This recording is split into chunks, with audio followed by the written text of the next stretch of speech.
Oh, what is going on, everyone? Hey. DC, what's going on? Hey. TDC Incentives Podcast, episode 23. Today we have a hold on but before we get into it about healthy relationships, this was a request from majority of our listeners.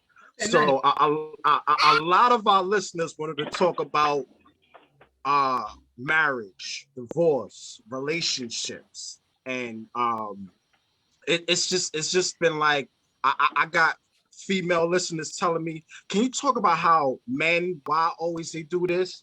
Oh, and then you got the men listeners, saying like, can you talk about how women always wanna? So this was a very request, this is gonna be a very deep episode. We got TC, we got Phonetic Wisdom, we got Nyron, we got Elan.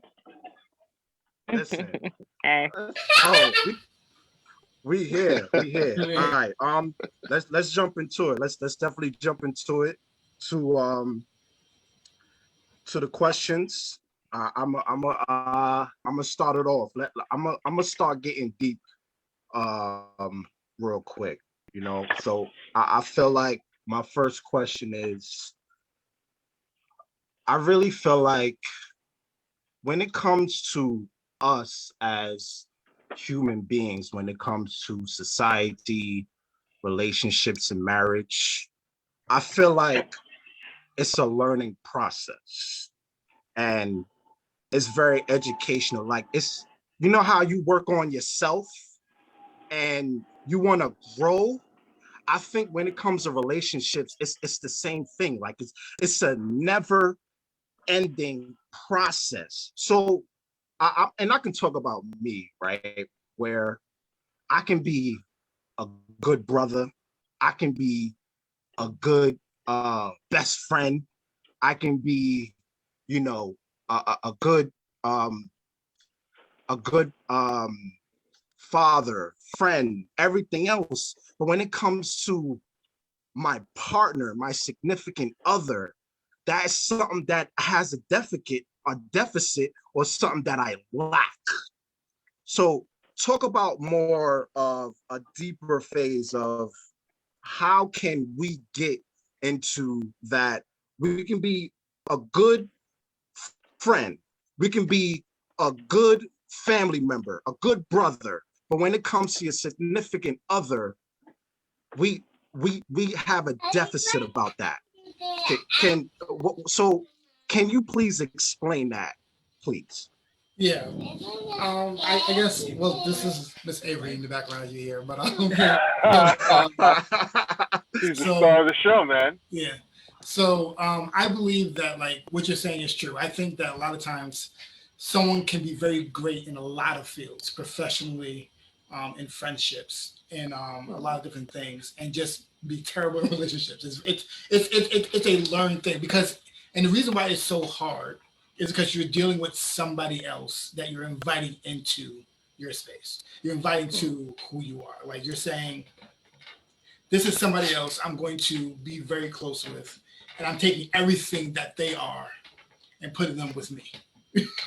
So everything that they are is now with me. And now every fault they have, everything that they are, I have to accept that, how that is, exactly what that is, and accept that and be able to navigate in that space. So I think it's just a different dynamic. It's just a totally different dynamic. So I think a lot of times people have to, what you're saying is like good, but a lot of people have to work on themselves, on being a good spouse first. I think that's something that a lot of people don't focus on, is like, am I a good spouse? Because I have this belief that most people believe they're great spouses. Most people think like, I am a great spouse. They don't be though. and like, but the reality is, you are a great spouse relative to the person you are talking to. Mm-hmm. That is it. Right. So you're only a great spouse to that person. Right. So meaning, like, if you want to be with this person, your goal is to be the best spouse for that person, which might not be a great spouse for somebody else. I have that conversation all the time with like friends, because like a lot of times people think that if I don't want to be with that person or want to break with that person, it's because that person is a bad man or bad woman or like they're a bad spouse. No, they're just not for you. Like you don't have to demean them. You don't have to like say they're a terrible person. You don't have to say that like they're the worst kind of human for you not to be with them. They could just be like, they are a great person for not me. Okay. They're just not a good person for me. And I think a lot of times we have to like operate in that space. Yeah, I think another part of like learning to be a good spouse is learning that as annoying as you think the other person is, they probably think you're equally as annoying and have things you need to work on. Because when it comes to like relationships with our friends and our family, it's like your family you kind of can't choose. Like it is what it is. You'll forgive, you'll overlook, you'll whatever when it comes to those kinds of relationships because you feel that bond is important. Same with longtime friends. You've had a friend since elementary school, middle school, high school. You'll kind of do whatever to make that friendship work if you feel that way. You'll kind of overlook whatever. But when it comes to like personal relationships, like, you know, marriage, dating, whatever the case is, we're not as forgiving for some reason.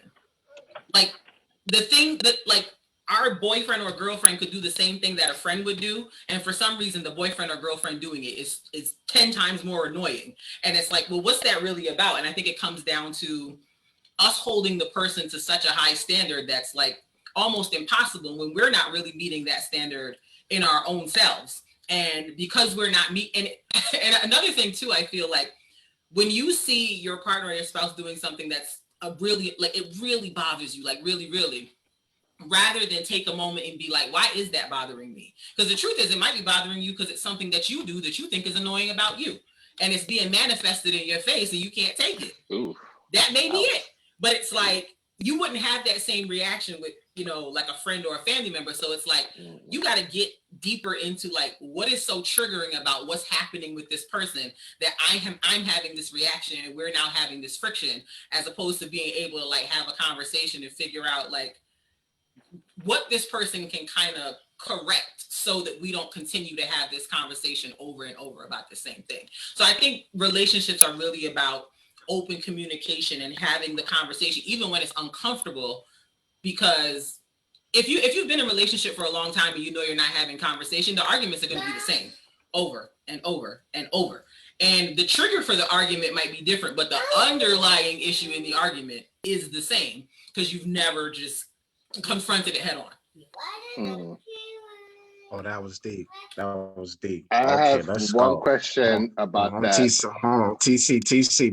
Before we get into the questions, one thing I made a mistake on my end. Maybe because, you know, the spirit was really getting into me about this. You know, I'm very excited about this episode. You feel me? One thing, so I'm saying, so the spirit was into me. One thing I forgot to do, you know, and that's my mistake, you know, as a host, is I forgot to have them introduce themselves. You always do. Oh, so yeah. Please, So please introduce yourself, our guests for this episode, and then TC, you get ask your question. Yeah. So hello everyone, my name is Kristen Bennett. I've been married to this very handsome guy here for almost 7 years, and we have a toddler, a 3-year-old, who is making noise intermittently in the background. And we like each other. We're married. You know, it's super cool here. And, I don't know what to say. I mean, that is so real. He likes me. Like, it's nice here. We here. We have things going on. We do things. We're busy people. We're just trying to make it day by day in this pandemic. So here we are. Yeah. My name is Mark Bennett. Like we both like do a lot of things together. My name is like I said, we married 7 years. We started our own business together. We started a podcast together. We be doing life together. Yeah, but we just interact a lot and just work with it. But like I think our big thing is to always like re-look into ourselves and say like, where are we really? Because like the last thing we want to do is to give this facade that we're a great couple and we be trash. Right. That's how a lot of people be out here living. Shade, but no shade. Like that's how a lot of people be out here living. So that is the thing we always like take a second, like, yo, but like, how do you feel about this for real? Right. Like we don't want to come off as like, y'all a great couple, and be like, as soon as you turn the camera off. We don't want to. Which is why, like, even when he approached me and was like, "Oh, so we were asked to come on a podcast to talk about relationships," I was like, "Listen, I don't want to," because you know when people start going down that road as relationship experts, then 2 years from now it'd be like, "We would like you to respect our privacy at this time," and it's just like, bro, you knew it was trash when you went on that thing and was being a relationship expert. So I'm very wary about like that ever being the perception of us, because I'm like, we're not going to say what is perfect advice. All we can say is what works for us, because what works for us may not work for other people, and that's okay. Oh yeah. Oh, trust me. I didn't ask Kevin Samuels or Derek Jacks to get in this podcast. You did that? We're not gonna do that. No, ma'am. No, sir. Ooh, yikes. No, sir. All right. Not today. Let's go. All right, TC. One of my questions was what we just talked about. How we like basically when your partner does something wrong, we like scold them really bad and stuff like that. I wonder, is that affected by how you brought up as well? Like if you never really seen a healthy relationship in front of you from your parents, for example, I wonder if that has any kind of effect on you in a relationship. Yeah, how you were brought up, and that's what we talk about, like in the beginning of like unpacking yourself, right? You have to be able to look at how parents interacted themselves, and how they interacted with you, and like how that impacts you. Right. And you have to realize that, because how they interact, you might even like as a child, like, oh, that might have been unhealthy, but growing up, you're kind of like, but like I guess it worked. Right. So like, you start adapting certain things, right? And like it's I don't know if you've ever seen a meme where someone was like, people always say, "Oh, this happened to me and I'm fine." I'm like, "You're not fine." No, that is you're not okay. So I think in terms of like scolding and everything, I think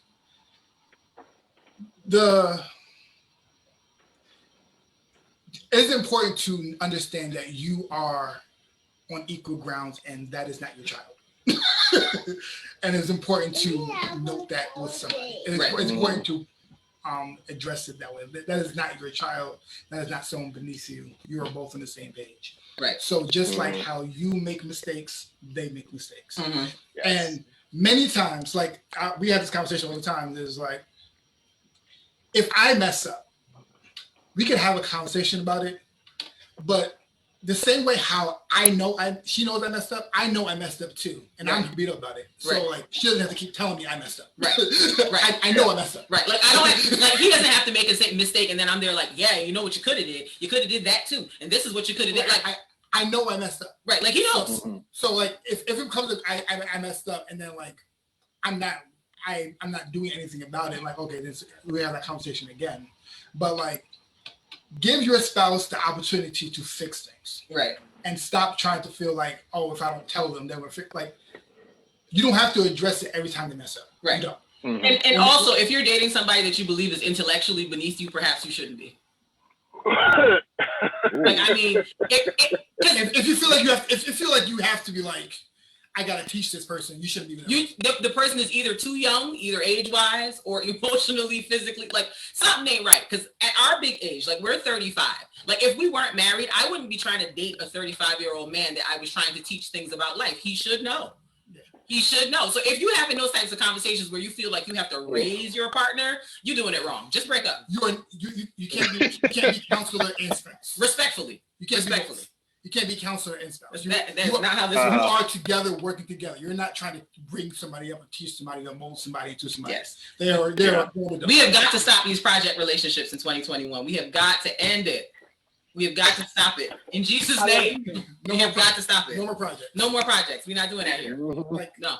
I need to be getting something. I can't just be pouring into you all the time to try to build you up. I'm getting nothing from this. Right. Because at the end, and because if I pour into you doing stuff and then something happens, now I'm feeling like something's crazy. Kind of like I poured into you and nothing. I'm expecting something coming out of this because I'm pouring into you and I'm not getting anything out. Because like we always see these stories of women been with these men for all these years and then the guy leaves them and they're like, oh, but I built him up. I helped him get a college degree. I helped it. Why? For what? Why? You can't. Like human beings are not projects. They're not Build-A-Bears. Hey, how about that? You don't just Come on, like, somebody.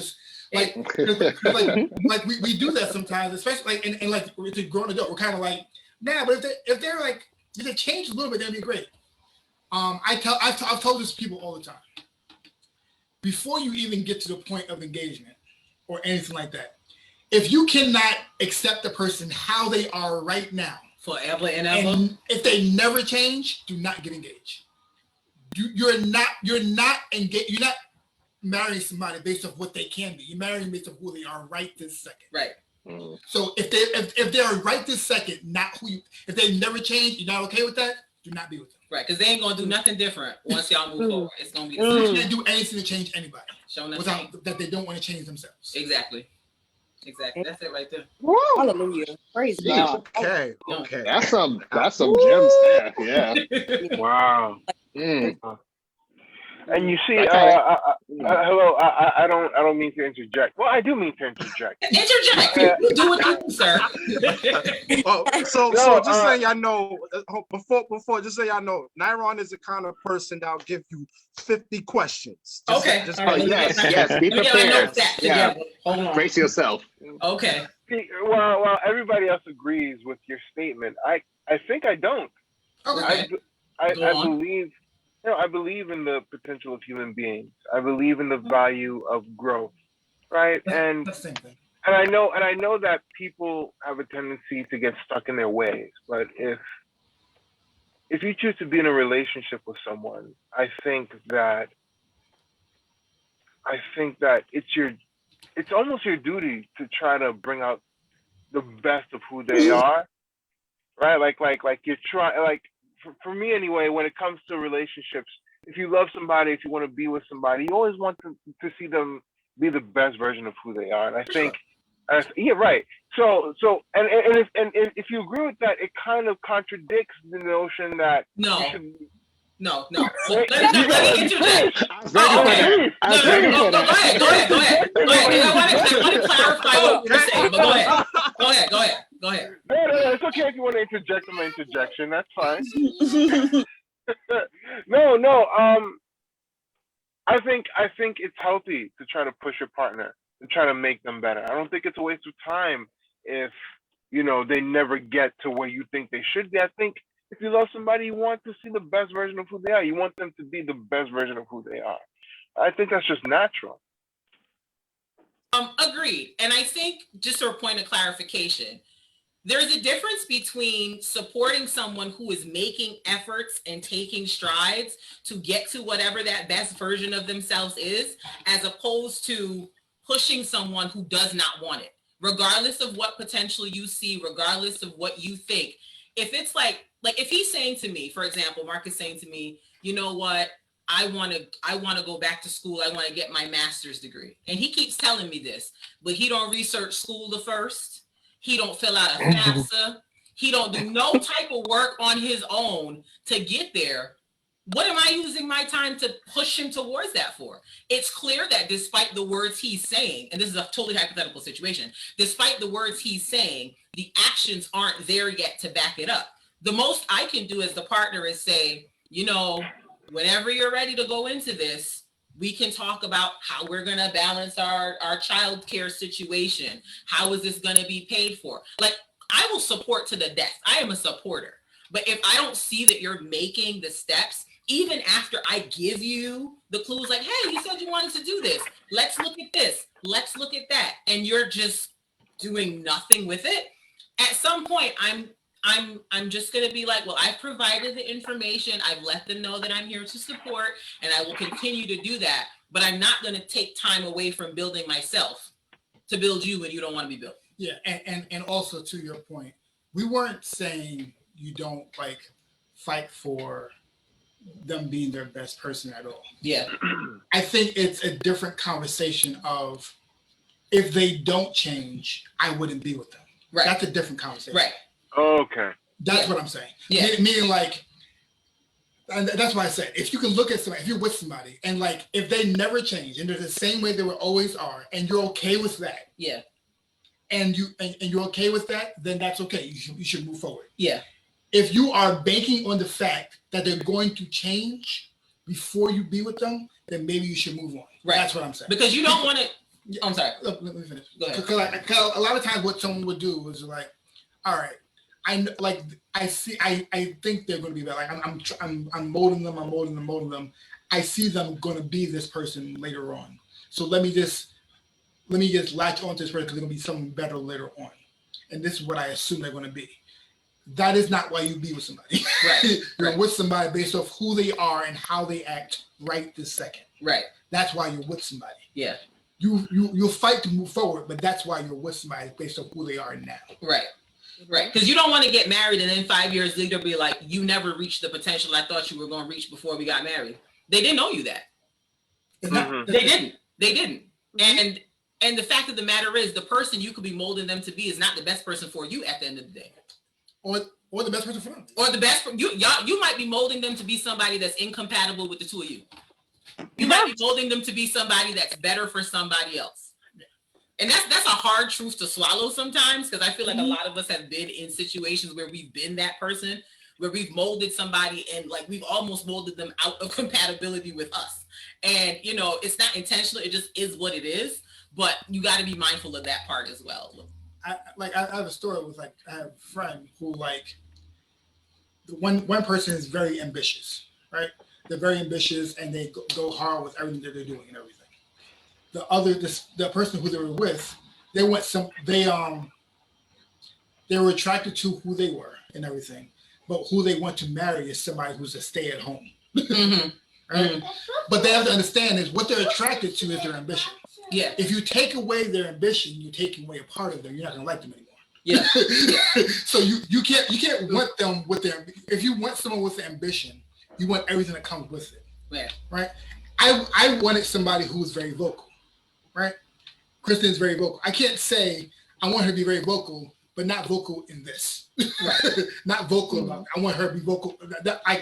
It comes with everything else. Mm-hmm. Her personality is molded with everything. Mm-hmm. It's molded with how she speaks out, how she talks about things, like all that comes with the package. Yeah. You get the whole person. You don't just get the part you like with a person. Yeah. You get the whole person. Yeah. Yeah. Yeah. So basically, like you want somebody that complements some of your qualities and some of their qualities in a way, like a balance. Yeah. Yeah. Mm-hmm. Yeah. For sure. Yeah. For sure. Mm-hmm. For sure. I'd like to chime in. So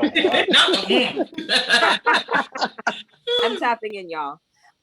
So yeah, I definitely love what y'all said about not trying to build someone. Because I like to listen to other people on YouTube and their advice on relationships and things that could potentially help or harm a relationship. And one of my favorite YouTubers, she said, "Would you bet your life on somebody's potential?" And when she said that, it dragged me a bit because I was the person who was, putting all my eggs in that one basket. And then when they all fell off of the, 10-story building and cracked, I was like, but what happened? Like, I thought like I was planting enough seeds and watering them and doing everything I could. And if you're, I think people don't really realize, like, when you are trying to mold someone to what you think they should be, you're telling them they're not good enough. Exactly.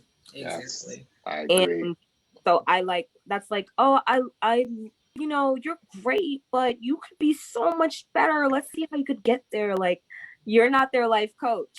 Right. Like, you're supposed to be the partner. Right.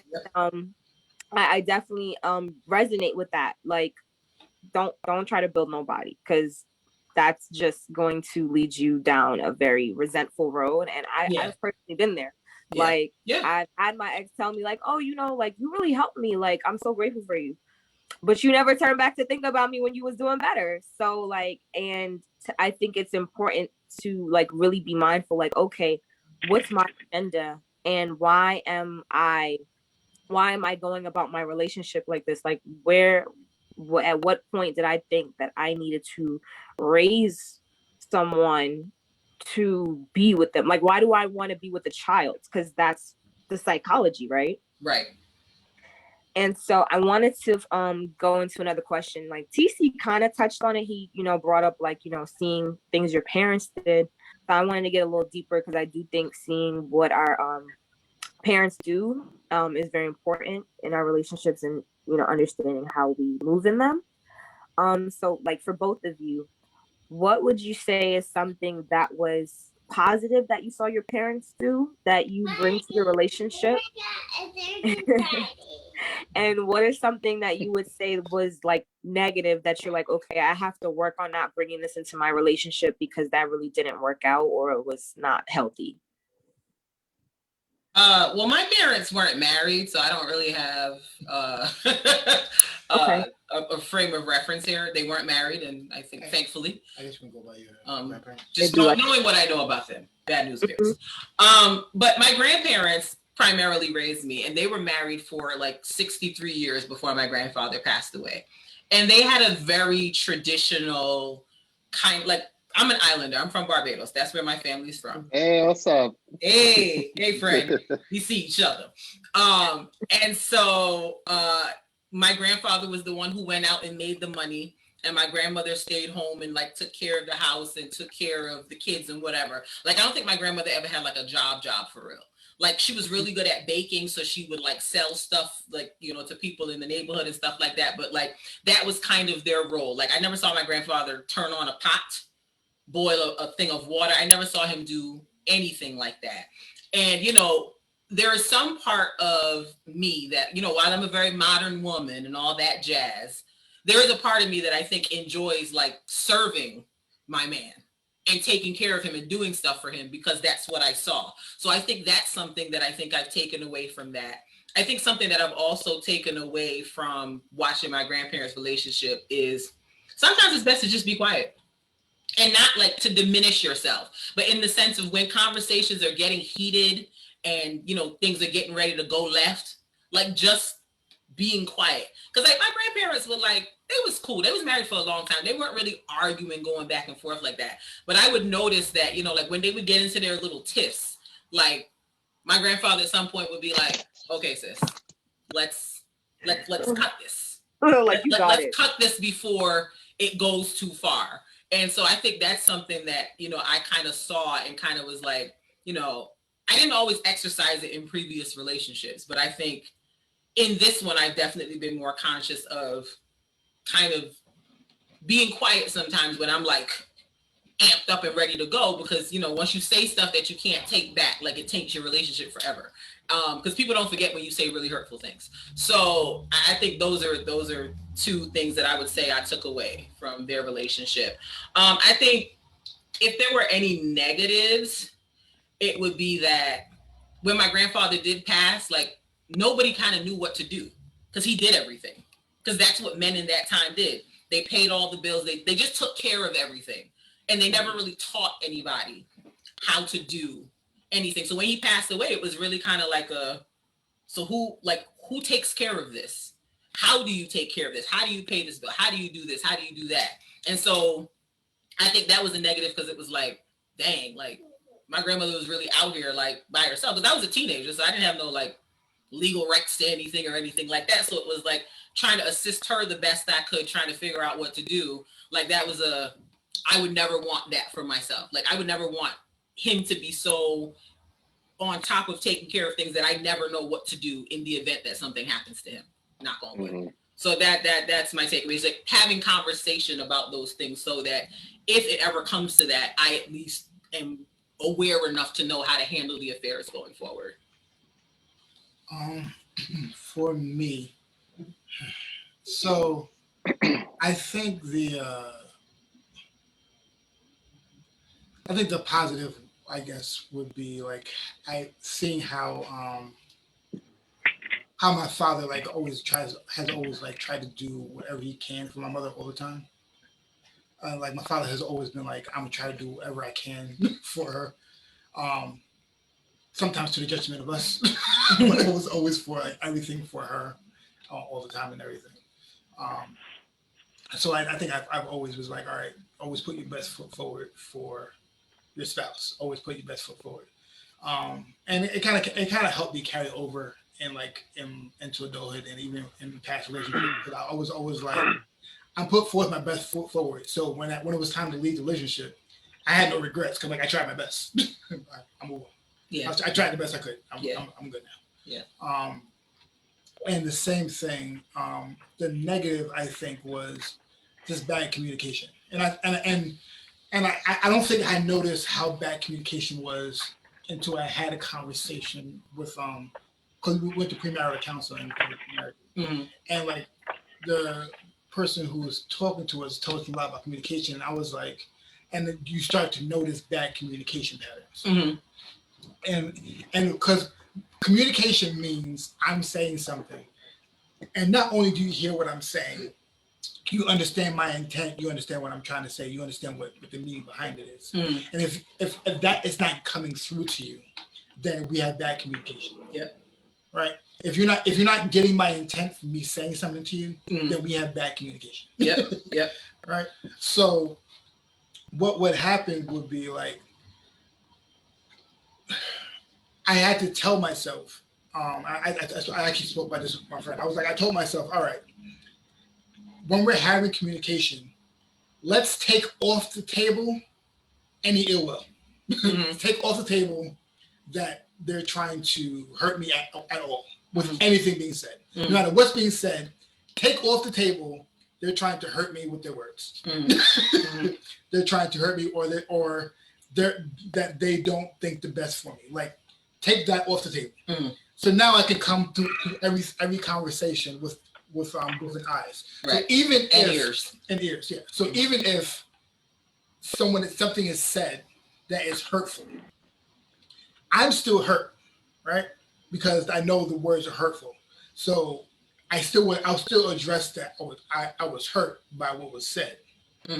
But I have to also understand that her intention wasn't to hurt, and understand that also. That her intention was she could have just been hot or hungry, right? And so she was upset with me, hot, hungry. It had nothing to do with me. Or she was upset with something else. Or she might have been upset with me. So she was just saying something out of just anger, and she was upset. That doesn't mean that she's like, I'm trash, I don't want to be with you anymore. Right. It just means right. Because I think that's the way we listen sometimes. Like, we have these, and it's our own insecurities that we're really projecting onto our partner sometimes. And so, like, when they're saying certain things, they might be saying the sky is blue, but because we colorblind, they think, oh, they saying the sky is blue because they know I can't see the color blue. And we're adding layers to what was being said that was never there. And so now you're having this whole argument, and it's like, who said that? Like, really, who said that? All I said was the sky was blue. How we get here to me saying that you a blind bat? Like, how did we escalate to this point? And so I think that your point is true. It's like, you have to take away that assumption that the person means you harm or they're intentionally trying to be hurtful to you when you say so. Because the truth of the matter is, even with the most effective communication, hurtful things get said. Yeah. And if you can't do that, if you can't make that assumption that like now what to do is trying to harm, get out the relationship. Yeah, or get some counseling at the very least. Figure out why that's how you're taking that. Yeah, like because like you shouldn't be with somebody if you feel as if everything that they're saying is trying to harm you. Yeah, and if you're making the person feel like everything they say is harmful, now they're walking around on eggshells with you. So they're not even being honest no more. They're just trying to say stuff to kind of keep you from getting into another argument. And like, to me, that sounds like a very exhausting relationship where you feel like you can't even be like honest with what you want to say because the everything is gonna turn into an argument. It like that's not it. So it's like, now you're spending your time like, but if I say this, are they gonna have a reaction? If I say that, and now you're being dishonest not only to your partner but to yourself. So get counseling or break up. Those are the solutions. Thank you. No problem. Yes, I love that because I've definitely been the person who was like oversensitive, Like, don't say nothing to me. Everything hurts my feelings. Right. Like, just so emotional. Like, everything felt like it was an attack against me. And then also, like, recognizing, like, okay, yeah, that is your own internal security. You just feel attacked because this happened to you when you were this age, and you never let it go, and you didn't let go of that either, and you didn't let go of that. You actually didn't let go of a lot, so you should probably work on yourself. And then also, like, being mindful, like, that could be someone trying to manipulate the situation so they don't have to take accountability. Yeah, I was about to say, like, it's good that you recognize that, like, it might be my own securities, but it's also up to this other person to say, like, all right, this might hurt her. I should cater what I'm saying. They can't just be like, my intentions were good, so we cool. Right. Your intentions don't always matter. Yeah. How the person feels still matters. Yeah. So even if you feel like, because like I've had conversations many times, and like people, like I've had school with guy friends, and they're like, no, but my intention was that. Great, awesome, your intentions were cool. They still have feelings. Right. You still have feelings. Right. So you still have to address the feelings. I mean, if you say something like this and they're upset about it, you have to change how you say it. Right. You can't just be like, well, my intentions were cool. Your intentions don't matter if it hurts somebody. Yeah. Don't have good intentions and still be I agree. Like you can't just be like, fix your emotions. Right. Like, that's not how it works. Thank you. Yeah, and like, what's the phrase? Like, the road to hell is paved with good intentions. Indeed. So it's true. By the way, you guys, I'm so sorry. No, by the way, you guys, no, go ahead. What is your guys' IG? I don't know if you said it in the beginning, but I would like to follow you guys because I like you guys. I like the advice. His is Metapoetic, METP. I'm a liar. You know I can't spell them. Let me see if I can find you guys. METAPOETIC. That's him. And then mine is I am KAYBEE 22. Okay, wow. I lost all that. I'll get that. Wow. Okay, so put it in the chat. Yeah. Okay. I found my name. Okay. So yeah, we'll change the name so you can see it. Yeah. Oh, cool. Okay. Okay. So I was gonna get you, I was gonna have everyone get your information and everything. We always do it at the ending of the podcast. Listen, oh, you're right. People want to get to the information, okay? The people want to get to it. Okay. Well, since Elan, I mean, it's all you now. Okay, so it's all me. Okay, so I'm Elan, and okay, so for me, in relationships, I guess for me, like if you ask any of my friends, they know like I'm not like great with relationships just because I get out of them too fast. I feel like I'm always the one that is ending it because I'm like, maybe I'm too defensive and I'm saying, that person tried to do this to me, or maybe I'm like, oh, I'm bored, or like I always have an excuse. But I feel like these days I was just trying to like be more grounded and say, okay, let me just take it slow. And so I guess that's what I'm trying to do these days. But I just feel like I guess I was gonna ask you guys, since you did mention your age, you said you guys are 35. Mm-hmm. Okay, so I'm 26. I think we're both still in the same generation. Technically, we're still millennials. Yeah. We're both millennials. Yeah. Okay, so I don't know how you feel about maybe like the younger people in relationships, but like for me, people that are like maybe my age or younger, they're more they don't really conform to gender norms. Mm-hmm. And then I know that you said that you want to serve your man. Mm-hmm. And like I do too, but like I'm also kind of like I don't like gender roles, and so it's kind of confusing because I'm like, okay, I know this is how society functions. I know like the man is like has his place. He wants to feel like a man, mm-hmm. and he doesn't want a woman to like make him feel like a woman. So it's like, I mean, how do you kind of like balance that? Because me, I feel like I want to do what I want to do. I'm, kind of a feminist, and then there's like this world out here where it's like, well, you're still the woman, act like a woman. So I don't know. What do you think about like the gender roles in a relationship? Go ahead. I'll go with you. So the reality is, this is the reality of how we operate. There's no, the man does this, the woman does this in our relationship. No. That is the reality. Mhm. The reality is, however, this is the best way a relationship works. Whoever is good at a certain thing should do it. Whoever's not good at it, something else should. Yeah, that's how we operate. So, meaning, if you, it's actually easier in a relationship if you take that all away and just operate based off the person you're with. Yeah. Based off the person you're with, this is how I want to operate, and this is how you operate, and can we work that way? And that is it. Yeah. Like regardless of the gender, this is how I want to operate. This is how you want to operate, and that's what matters. Stop worrying about what the world thinks about your relationship. Yeah. All that matters is how you two operate. Yeah. Right. That's true. That's it. Because the reality is, like, I remember for a long time she was making more money than I was.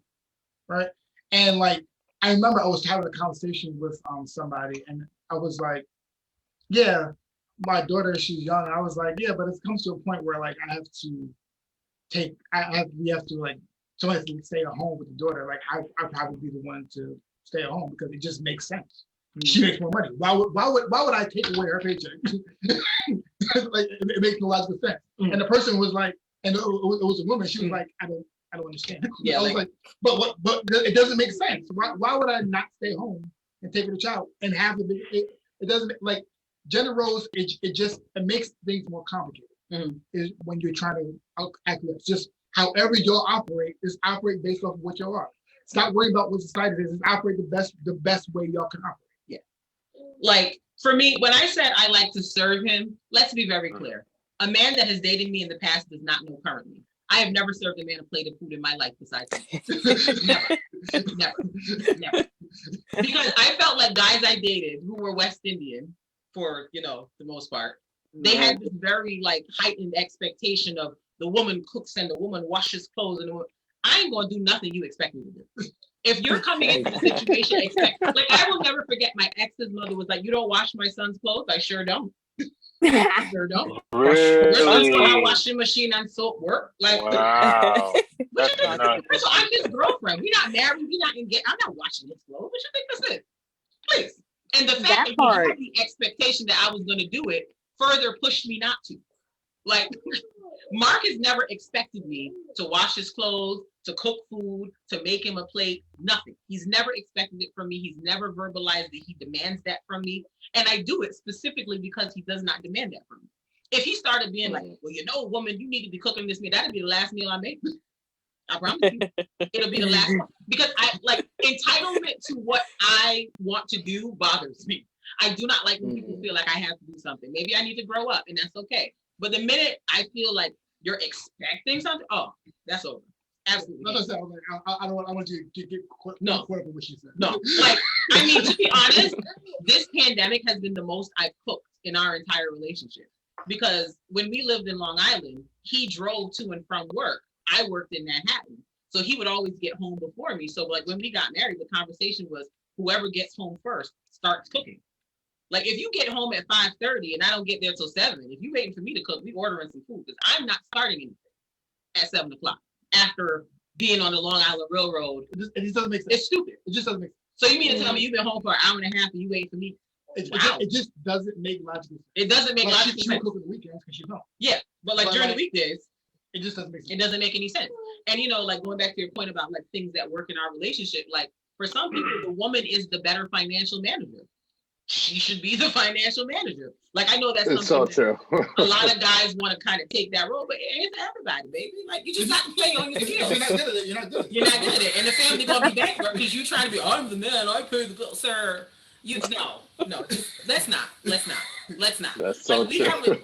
We have a division of like chores around our house. Like we both clean.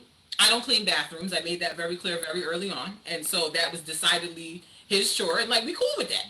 Like that's what he does. But like we both clean, we both cook, we both take the trash out. We both do everything. Like it's not like I do this, he does. The only thing where it's a hard line is the bathroom. everything else. Like, And she mostly watches this. and he hates washing dishes. So I do the dishwashing, whatever the case is. But like, we found what works for us and what we're comfortable with doing. And I do like to do some of those traditional things, like I said, but I do it because I think he doesn't expect it or require it of me. So I find honor in it. But if he was like, you need to put my plate, that's crazy. The baby will.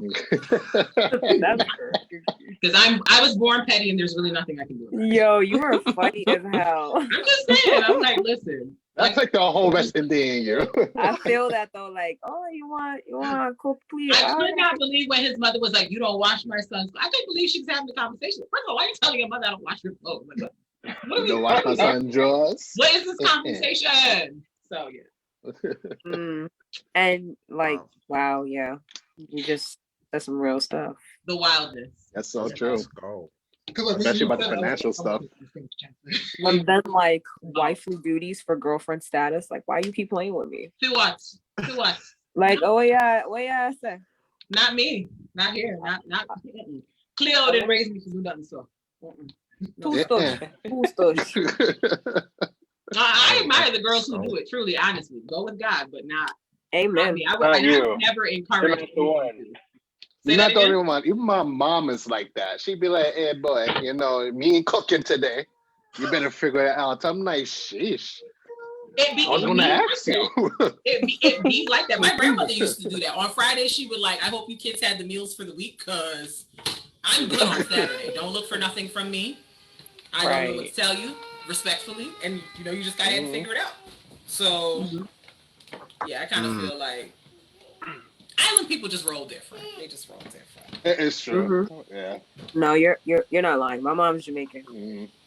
My dad's not. I think that's actually a good thing in this case.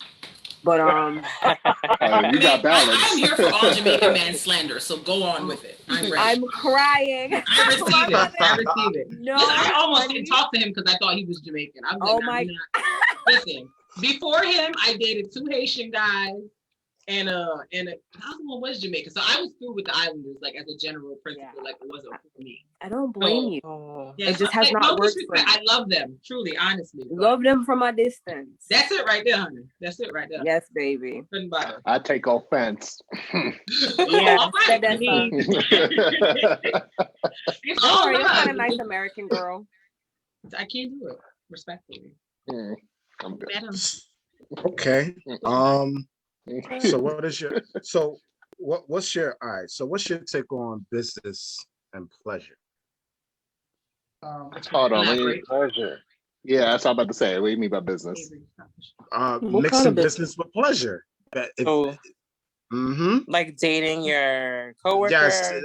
No, I'm talking about what is your take on, do you believe mixing business with pleasure? So like if a couple starting a business, like should they start a business and be in a relationship at the same time? Well, we started. We have. So that's what we do. Yeah, So, I think again it goes back to like communication and understanding about who's going to do what and and setting the expectations from the jump and kind of knowing when to turn off the business part in the business conversation and when to turn on the us as a couple conversation. Because it can get annoying, madam. Okay, all right. So that question was kind of so like okay. I have another question. No, hold on, Naira. All right. So I think when it comes down to it, I think and don't be doing it with no boyfriend or girlfriend either. That's stupid. Don't set up no type of business entity with somebody that you're not already legally tied to. Because that's bad business. Because when you breaking up, what you doing now? Y'all having a custody battle over a business? No, crazy. Come on now. With a boyfriend? That's too much. What I will say is this. I think the closer you are with somebody, the more paperwork that is important. The closer you are with somebody, the more you want to have things laid out. Because then you can be like, this is business, this has nothing to do with this part. I'm acting this way because it's laid out somewhere. The problem is the closer somebody is with somebody, they usually have less paperwork. So now like people feel like you're doing things out of like emotions or you're doing it out of that. Like, no, this is just we're just doing this. This is how the business operates. The business operates this way, like this, and this. Us as friends or us as relationships, we operate this way. Right? Yeah. It's kind of like it's similar to I guess are you all friends and you're to start this podcast? Are we? How this even started? All right, so I'm just a co-host. Okay. All right. Yeah. I kind of popped up. I say, hey, that's guys, a lie. Alright. That's a lie. That's a lie, everyone. Just let you know, that's a lie. That she's just a I'm a co-host. visitor. Okay. That's a lie. She ain't no visitor. The reason why I'm asking, She's a normal. I know that like when you come together, you have an idea, right? And like you want to make it more. It's very generic how it comes, or organic. Yeah. More organic how things come in. So you kind of doing things and everything. But there is a certain point when it becomes real. There's a certain point when business comes in, and at that point, you have to be like, all right, let's lay out all business so that it won't ruin our friendship. Yeah. There's a certain point when it gets to that point. Because if you don't do that, it can destroy friendship, it can destroy a relationship because you haven't laid it out.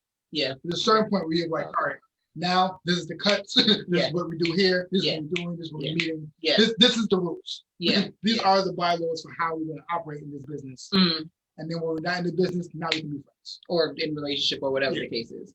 But yeah, it's very easy to blur the lines. And if you don't kind of establish it, like either at the very beginning or very early on, once you see it start taking off. What you see, it really like gets to a certain point. Yeah. It's important to and same thing operates here. Like we have like laid out percentages of how everything is. Yeah.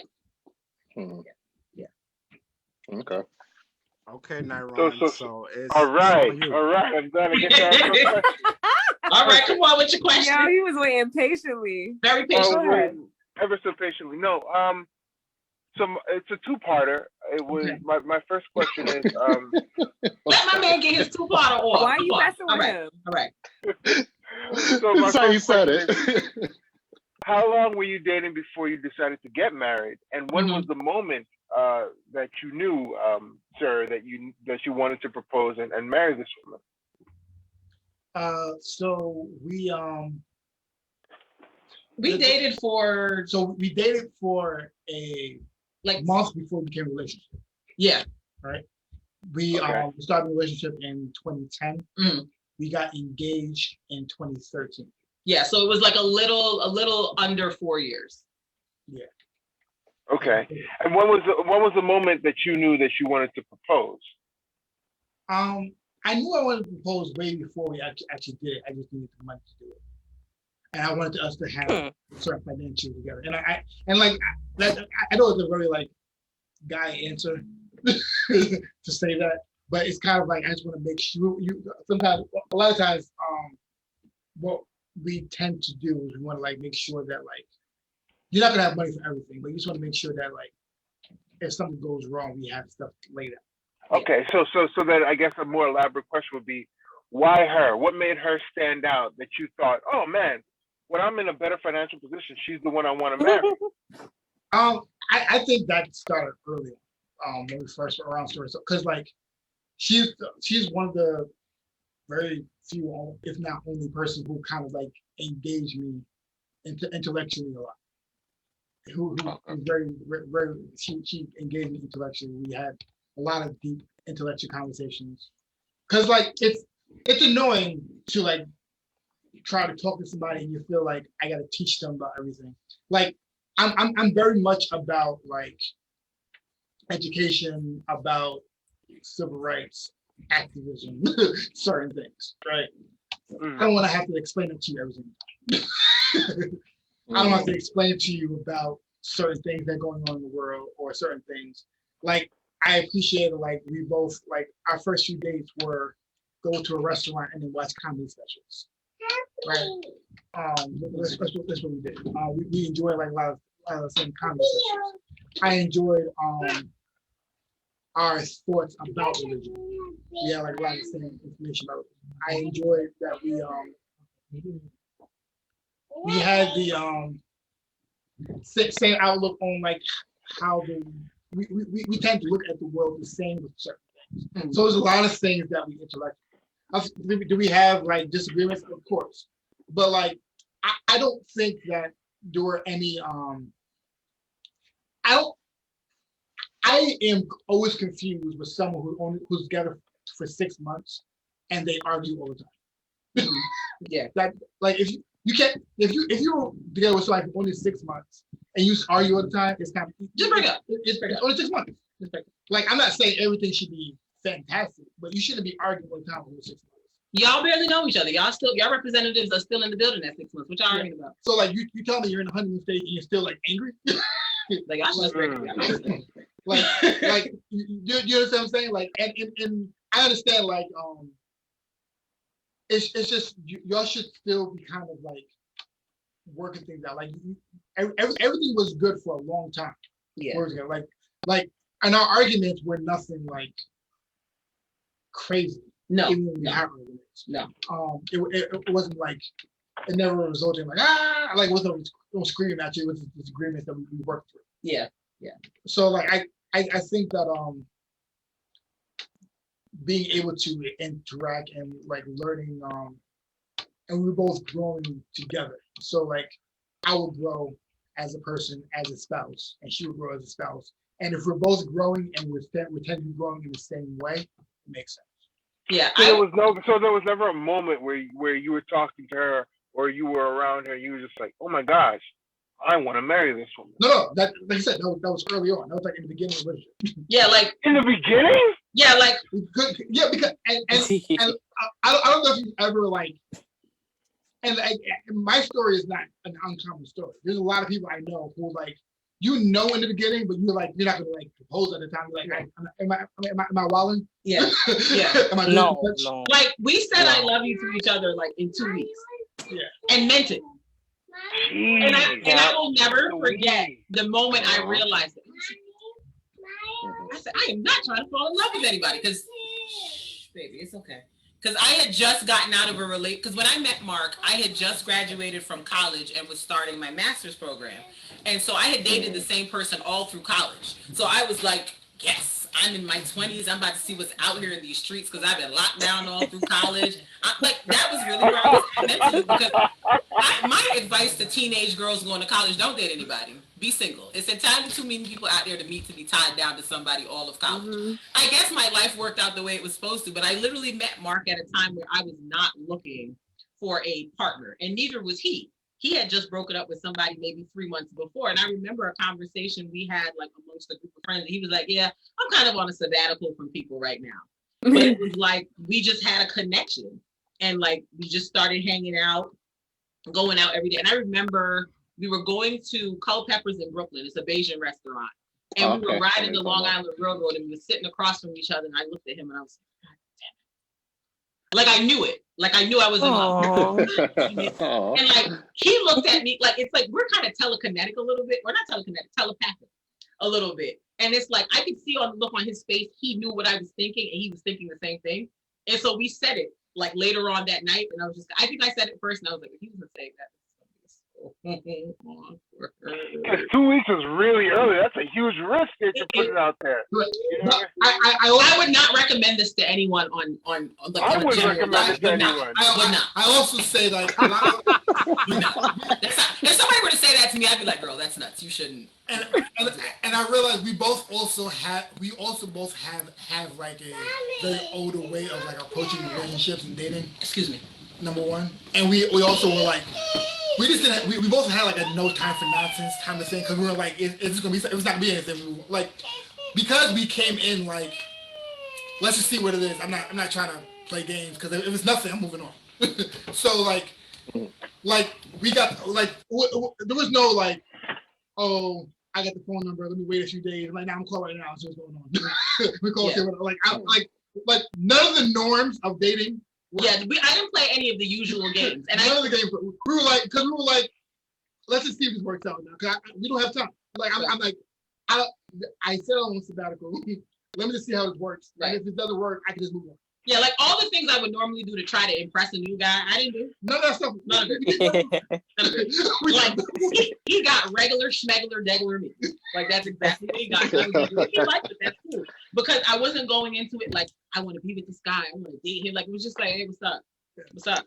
What's up? Like it was very generic and just like, not generic, but it was just very natural the way we interacted. So if I can understand what you're saying, Hold on, Nyron. Let everybody else get Oh a man, chance. this is two-part. This is two-parter though. Yeah, exactly. The Let 3-part. everybody. I think it's 3 parts now. Let me finish the sequel. Let everybody else get a chance to say questions, and then you can go.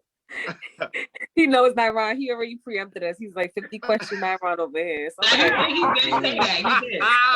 That is how he laid it out. So I mean, okay, all right. I didn't know it came with a warning label. My fault. I'm sorry. No, it's not a warning label. It was just more God. like Word counts. What's up?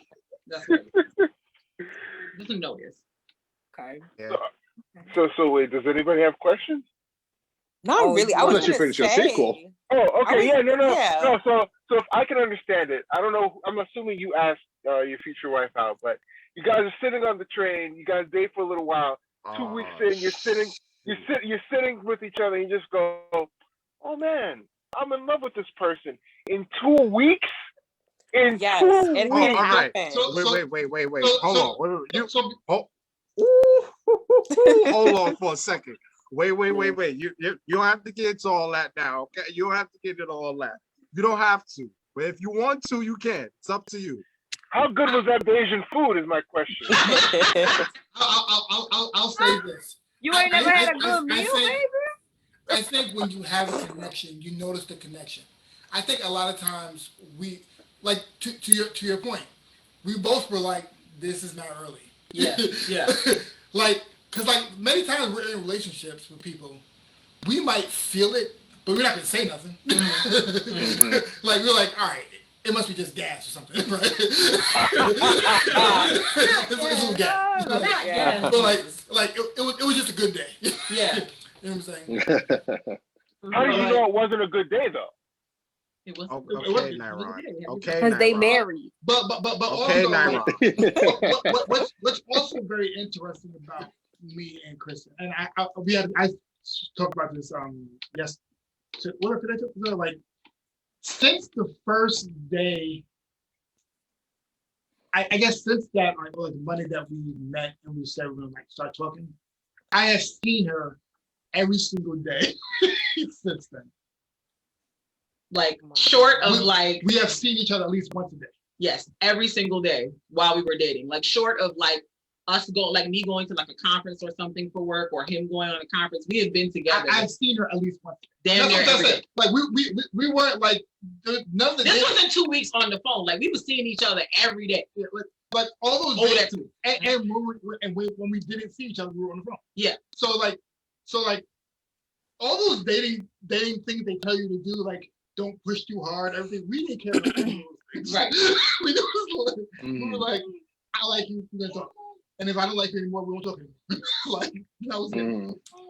That was really it. Yeah. That's So our it's love. Like like all those dating norms they tell you to do, we did none of those. Right. Like all of that. Oh, make the guy wait 90 days. Girl, if you want to, just go ahead. The 90, it don't even matter. It don't matter. Okay. It don't. Like, I'm just like, that is super cool, but it don't matter. The reason why I understand the concept of the 90 days. The concept of 90 days is it can cloud your mind. Facts. Big facts. Right? It can make you think that everything it'll help you, it'll make you cloudy to the things that are wrong that are in a relationship. Yeah, you make you cloudy to the red flags. So like there was to be your red flags and you're like, nah, but this was good. So like you kind of push aside those red flags. So that is the purpose of the 90 days. So I understand the concept. Mm-hmm. Like you want to make sure you can consciously see those red flags. But a guy can still be trash on day 91. Yeah. So. Ooh. That doesn't take away the being trash. Right. But it's trash dudes be patient too. Yeah. Yeah, they real good at it. Yeah. Both They real things good at happen it. at the same time. So like I think it's important to like know like the reason for that the 90 days or for waiting is so you can see the red flags. Right.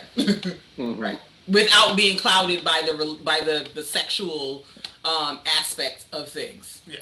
But I just feel like this is a very unique situation. Yeah, like I would not. If my daughter came to me and told me, "Oh, I want to marry this guy that I've been dating for 2 weeks," I don't think so, sis. Respectfully, I don't think so, and that might be hypocritical, and I don't care. Because like if I had to like look at my own situation and explain it to myself, I'd be like, "Girl, what?" Like I look back at it like that was nuts. Like absolute nuts. Like I know for a fact that we were talking about getting married like round about the 6 month mark. Yeah. But like I was still in school, so like it was just like I didn't have my life together yet, like perfect. So there was stuff we needed to work on before we got there. But Wait, like, so what you're saying is like at the 6 month mark, if everything was fine, you were like ready to propose and like. Yes. Let's have that conversation. Okay. So, Myron, that's it, Myron. at 6 months, I knew that I wanted to be with her for an extended period of time. Right. So I was like, if the we just weren't where we were supposed to be financially. Like I'm glad we didn't get engaged because we still learned a lot more from each other in those times. Yeah. So it was important for the time. Yeah. The time was important. Yeah. Because we learned a lot more. Yeah. But like being with her, I was like, everything seems to be working out. Like I said, we saw each other every single day. Yeah. Yeah. So like a lot of things were like working out. So like we had that thought, but we weren't proposing because like we weren't where we were supposed to be. Yeah, but like I feel like if we were where we wanted to be, we would not have like dated as long. Yeah. Like we probably maybe within a year would have gotten married. Yeah. That's amazing. Okay. That's amazing. If life were set up there, like if we had met each other and had this story now at 35, yeah. What's the point in waiting? Yeah. And this last thing, because I know you want to move. When you were saying, what's your name again? Elan. Yeah, Elan. When you were saying like you keep like dating and like I don't think it's a wrong thing to like I don't like something about this person and move on. That's not a terrible thing. So I don't want you to like feel that way either. Right. Yeah. Because things that might be tolerable for another person are not tolerable for you, and that's your standards, and that's cool too. Yeah. It's okay to be like this person has nothing I want. And move on. Right. Like because I'm in that situation right now. I think I was telling Diamond Cash, oh my God. So you know how the guy is like the one that's really horny and then they wanna like do it right away. So like I'm the guy in the relationship. Listen, ain't nothing wrong with that. I am horny and like he doesn't want to like, yeah. And like yeah, how you live, boo? We just met. Okay, we met like a month ago, and like I did fall really hard for him too, like really fast, everything. I think he fell really fast for me too, but he's the type, he says, well, you know, sex is sacred and, you know, things like that. And he wants to wait. And I'm like, you know, I can't, it's so hard. And I guess I know how guys feel now, but like, I just don't know. It's just so hard. But you know what? Diamond Cash should respect his decision. Correct. My question is for you: is what Asian restaurant did you go to?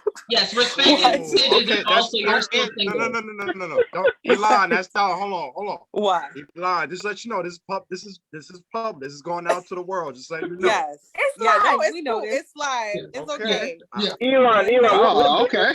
He probably listening like, oh. Elan, what Okay. Asian restaurant did you go to? I need to know the name of the Asian restaurant you went to. Hold on. Wait. Before y'all answer Myron's question, let Phonetic and TC and Elan go. Okay. Yeah, I mean, it's not really a question. It's just like, I guess maybe has anyone ever felt like that? Like, Yeah, girl. Oh, like that right now. Oh. Like I ain't getting none. oh no. No, you know what's funny? I think that like because society of like you was bringing up gender roles and norms, it's this reality that was created where it's like only men have a sex drive. Like ain't wrong. I have organs too. I feel too. Right. I get aroused too. Right. And like not making yourself feel bad for that.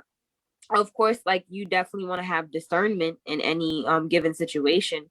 Maybe this person is just, there to teach you some sort of restraint or like, to teach you to be more patient because you got that, you got that Aries energy, like you're ready to go, like, what's up? And maybe that's where that situation, that person is there to show you like, okay, no, like this is how you are able to be patient, wait for something to play out so you can really see before you get too deep into it. Like, is this good for you? Right. And even with, with what Mark and Kristen were saying, about like, if you wanna do what you wanna do, then do it. But like I like you have to be okay with that. Like I feel like the reason they were able to articulate their love to each other was so soon is because they felt that. And when you feel something, that's you really being in tune with that aspect of yourself that has this intuition, like, okay, something is telling me this is good for me. Right. And it's really important to be aware of that, because you can want to do something, but if you're not really getting down to the bottom of like, okay, how does this person actually make me feel when I'm with them? And that's really important, because you might want to do something for the sake of fulfilling the desire, but if that person doesn't really make you feel a certain way, it can only lead you down a road where you're like, I regret that, or I wish I didn't do that, and you don't want that either. Which I've been through, like, all these cases. Like, I've moved too fast. I'm the first one to be like, I don't like that. I can't do this. Like, I'm seriously single, and it's okay. Like, I'm okay with being that friend now, and I used to not be, but I realized, I just don't tolerate certain stuff, and I don't need to. I don't need to put up with things that other people put up with just for the sake of being in a relationship. Right. Because I'm just going to be miserable, and I'm not going to be my best self. I'm not going to be able to be bubbly. I'm not going to be able to make people laugh. And I've been there. I've been the bitter Betty because I chose, to be in the relationship just because I wanted to be in a relationship. And it took so much out of me, and it took me a long time to really rebuild myself and to get back to who I really was. And you just, like, life has to teach you that, and sometimes you get that and sometimes you don't, and you have to learn it. And so, what y'all are saying, Mark and Kristen, I love it. And Elan, like, just be in tune with your feeling. Be in tune with your feeling. It's okay if you like, you horny Henrietta. It's okay. Oh, these names are sending me. I'm so bad at that nickname just now. To the pearly gates. I cannot. Maybe you just need to go to the gym more and, like, hit that treadmill. Like, okay, boom, like, we working it out. Okay, like, I got the energy. Channel it. Yeah, what I will say, like, I was gonna say something toxic, but you said something. I was gonna be like, call some old work while you waiting on. I can't with everybody. That's really toxic. So don't do that. Go to the gym. Oh my. I'm sorry. But what I was saying was like, that this is time to kind of like figure out, do you want to be the person? And I think there's like a lot of different levels to being with somebody. Like, you got to explore. Of course, you want to explore how they treat you and how they are around you. We also want to explore how they are around other people and how they're around you. You want to explore how they like react to certain issues that are going on, because like those are like little small things that people don't think about. Because like people don't like think about how does this person react to like certain women's rights things. How do they react to certain like Black Lives Matter things? Like, how do they react to like, do you really want to lay down with somebody who's going to argue to death that Blue Lives Matter is a real concept? Like, come on now. Oh yeah, that's a fact. That's a fact. I can't. No offense to anybody who's a police officer or has police officer friends, but what is blue light? It's a smirk, okay? But arguing could be an aphrodisiac. What happened? Arguing could be an aphrodisiac. That back and forth. That's a little toxic, but it's quite angry sex? Oh, he's into angry sex. Oh, okay, Nyron. I mean, if that's how people live, that's their business. You like to have that conversation, arguments during it. Okay. I think it's bad for your heart in the long term, or your liver. I forget where their angry emotion sits, but it sits in one of your organs. You don't want that. Your liver gonna get messed up. Yeah, your liver. Thank you. I knew it was one of them. Now you only got one of those. I can't play them kind of games. I don't want nobody on liver. You got 2 kidneys, only 1 liver. Yeah, only 1 liver. I gotta keep that. I need that. Yeah, like so like this might be a time to just kind of explore that. See how we are. because like then you're like, oh, this person disgusts me. Right. Maybe not. Right. And then you don't want to be like at a point in your life where you're like, that one doesn't count, neither does that one. Not that one. Damn. Listen, I've started eliminating certain interactions from my memory. I'm like, that never happened. If they say it did, they're a goddamn lie. Never happened. Never. Don't. You don't want to get to that point in your life. Like, what was that? I'm just saying that never happened. Just erase that. Backspace. So, like, you know, what was the worst and most challenging relationship that you've ever had? That's a good one. That's a good one. That's a good one. I think the one before him, because why you get your head down again? No, I'm talking about. Okay. Yo, you're a bad funny Kristen. No, I just asked because like I'm gonna explain why I asked in a second, but it was because I knew it was over about halfway through it. Like I will never forget, like because me and the guy were together for about 4 years, and I remember clear as day, summer of 2007. God talked to me, no lie, no exaggeration. This isn't going anywhere. Those were the exact words I heard. But nothing was wrong at the time. Like we were in a good place. So I had no reason to believe, put it over there. I had no reason to think this is the time to break up or something's wrong. But I've learned over the course of my life that God tells me things in advance of me getting hurt as a way to get me to escape, but I don't be listening because I'm hard-headed. And, you know, at the end, I'd be like, yeah, I should have had listened back then. So I remember hearing that clear as day. Like I was just sitting on the bed one day and it was just like, this ain't going nowhere. And, you know, I didn't listen. We kept dating. Then, and it was looking back, I can say it was like a toxic relationship in terms of the way we talked to each other. Like we would talk to each other very crazy. There were a few times where it was like, I'm not like this anymore. But in my former life, I had a tendency to swing on men. Disclaimer. Back in the day. I had a tendency to swing on anybody, man or woman. And like, he knew that if you said certain words to me, violence would follow. And so, I don't like Hancock, you know, like when he would say, stop calling me an a-hole, and people kept doing it, and then violence would follow. That's me with the B word. Like, I don't know what it is about it that triggers me, but I'd be like, what happened now? And so he did that on, like we were just pushing each other's buttons. It was just a really bad dynamic. And I remember he went out of town with some friends. And back then, Facebook would tell you when someone friended someone, like when someone you were friends with friended someone else. And I noticed that he friended 3 people, 2 guys and a girl. And again, voice of God, clear as day. Look into that. And never once before that had I ever had a suspicion, a feeling, anything. Sure enough, I look into it and I see all this texting back and forth. And you know, I kind of ignore it because I'm kind of like, I was technically snooping.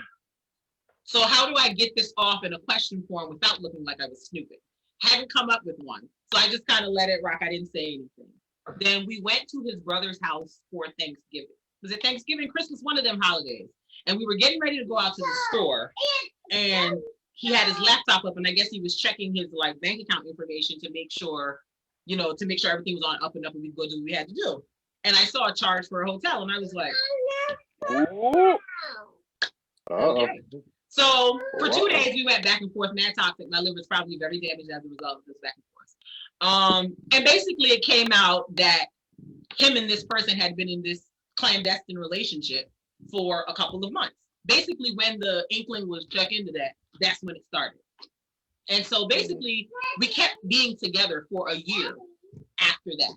And it was like, I knew he was still dealing with the girl, but he would be telling me he wasn't, but like I would keep finding things. And then finally, I remember talking to a friend of mine and she was like, girl, who are you? Why are you sitting up here doing this? And I was like, you're right.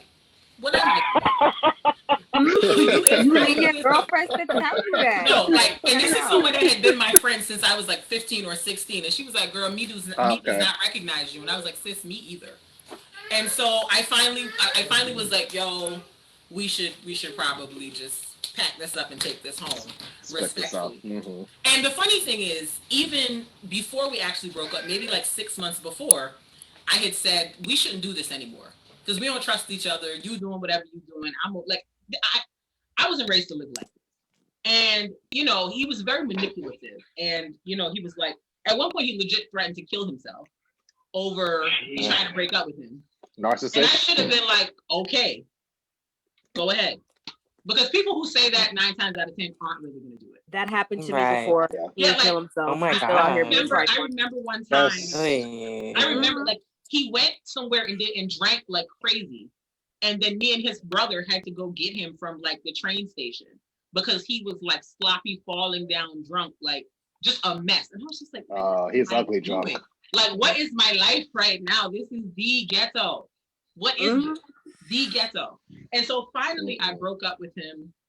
Like I just called him, like what, oh, actually before that, like after the whole drunken incident, I'm gonna kill myself, whatever.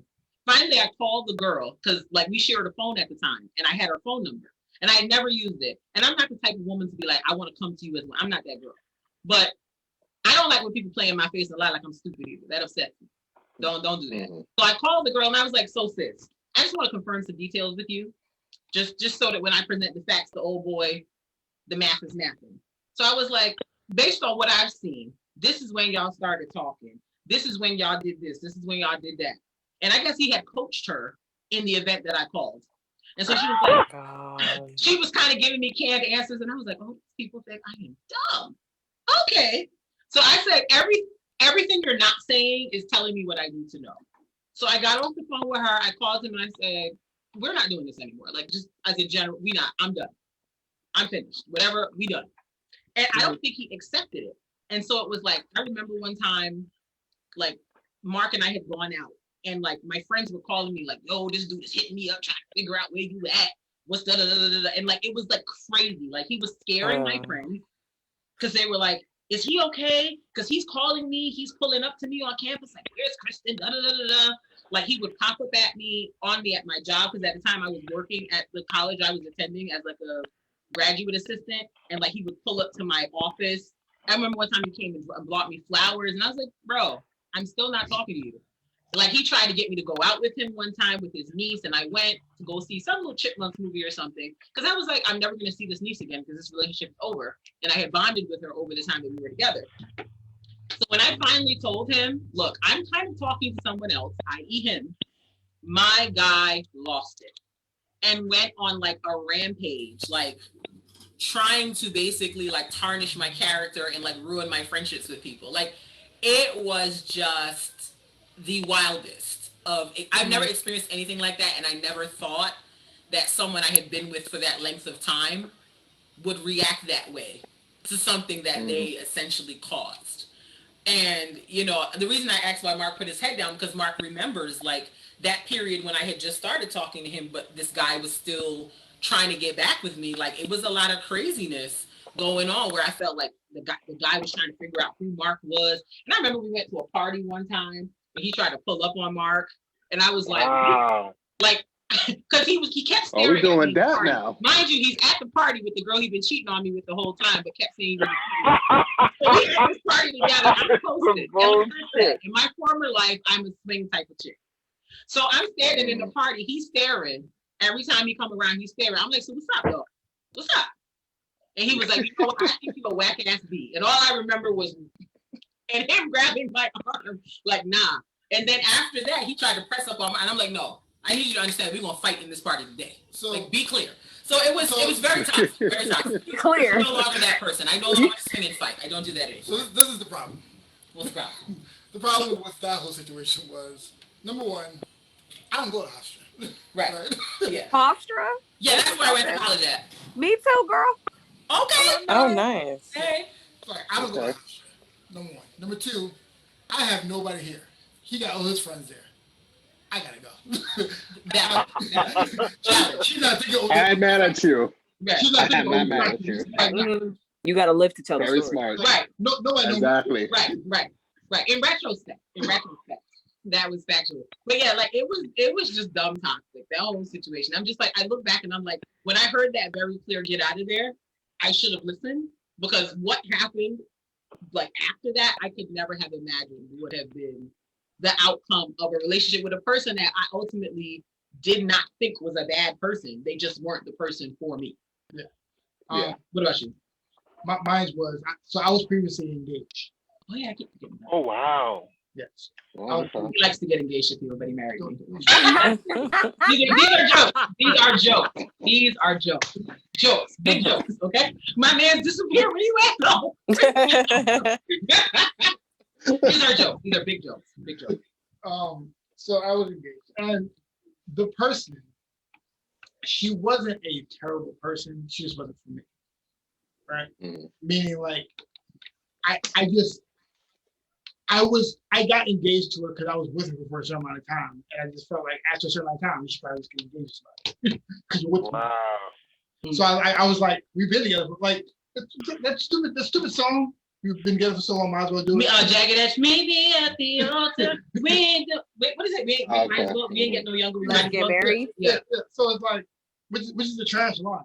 Yes. But it's like Trash stance in general. yeah, but it's kind of like it was out of time where I was like, that's what you're supposed to do. After being with somebody for a certain amount of time, you just get married. Like Married. like we Yeah. like it was like someone cheated on me, no one was abusive, everything. So it was like, should we just keep going? I think because so it's kind of like, but like I think, but I don't know if I was really into a relationship at all. But I just felt like I'm obligated to be engaged to this person and do that. And then I had a conversation with my sister. She was like, "But do you want to be with her?" I was like, "Yeah, but I've been with her all this time. Like, shit, I just." And she was like, "Nah, but you don't want to do it." And like that was the first time that I put in my mind. I was like, I don't need a reason to not be with somebody. I don't need a dramatic reason to not. If I don't want to be with them, I don't have to do it. And I think, and I've told people ever since that all the time. I was like, people keep trying to find a dramatic reason to break up with somebody. They feel like I have to like demean that person or demonize that person for me to break up with them. You can just be like, I don't think we could be together. You should be together anymore and not be together. It doesn't have to be some big dramatic thing. They don't have to be like a terrible person, the worst person ever. They can just be like, I don't want to be with this person anymore. And that is good enough. But like we stay in these relationships because we feel like I've been with them for a certain amount of time. They know me, I know them. So why not just stay together? Right. And the reality is, if you don't want to be with them, just don't be with them. You don't need a big reason for it. Right. I agree, because it's like that makes me wonder, like, how many people are married today that were married off of an obligation? Like, think about that for a second. Like, people just was like, well, that's what I'm supposed to do. So like, I've been together for as long. Yeah. Yeah, and I think that was part of why I didn't break up with the guy too, because I'm like, we've been together for 2-3 years, like nothing's wrong. Like we can work through it. Struggle love is together. But like, I feel like we do have I feel like a lot of language around relationships sometimes is that a struggle is necessary, or like you have to go through ups and downs for the relationship to have weight. And that's not really true. What kind of struggle matters? Yeah. It means a struggle means something y'all two work out together. Yeah. Not struggle in the relationship. Yeah. I mean, this is something that we need to overcome together. Right. Not the relationship. Yeah. We overcome something else. Yeah. You don't have to overcome this relationship. Right. Exactly. You have to overcome this situation that has appeared to us. Yeah. Not because I messed up. Yeah. That's not overcome. Yeah. Agreed. You don't have to overcome my mistake. You have to overcome something that we see. Mm-hmm. Agreed. Mm-hmm. Oh, let's go. All right. So I feel like we definitely pressed on time. I feel like I need more time with everyone. If that's okay. I have so much questions. Is it okay with everyone? Is that okay? I need more time. I got some time. I'm good with it. Okay. I'm Yeah, good. we good. Okay. I'm all about questions. All right. We heard. know. We know that. All right. So you know what? I'm gonna just ask 3 questions all in one. Okay. So I'm gonna get it. I'm gonna get a little agreed, disagreeable, and I know probably Phonetic and Elan gonna get at me for this about this question. Okay, so all right, I'm ready for the shotgun to come at me. All right, so the first question is talk about like we work so much, and when we work so much, for five, out of those 5 days, we get so tired to the point where for our significant other, we barely have time for them. It's like the leftovers we give them. So talk more about that. And the one I'm gonna get, a bullet and a shotgun is this. And this is a question. Think about it, brother. Think about it. So this question. Hours already. You not So- normal. You about to get shot. I see it. I'm ready. So Come on. this question is specifically for Christine. Mhm. So Uh-oh. Okay. specifically, all right. So we need. I'm not even going to say we need. I'm just going to say in general. But I'm not going to generalize anything. So when we be attracted to someone, and I'm talking about the beginning stage now. Mhm. When we talk about the beginning stages of things, and we get to this point where it's too late. For example, let's say a guy comes to this girl, he asks her to get on a date and everything. Of course, free food, she's gonna get and everything. And he gives her flowers.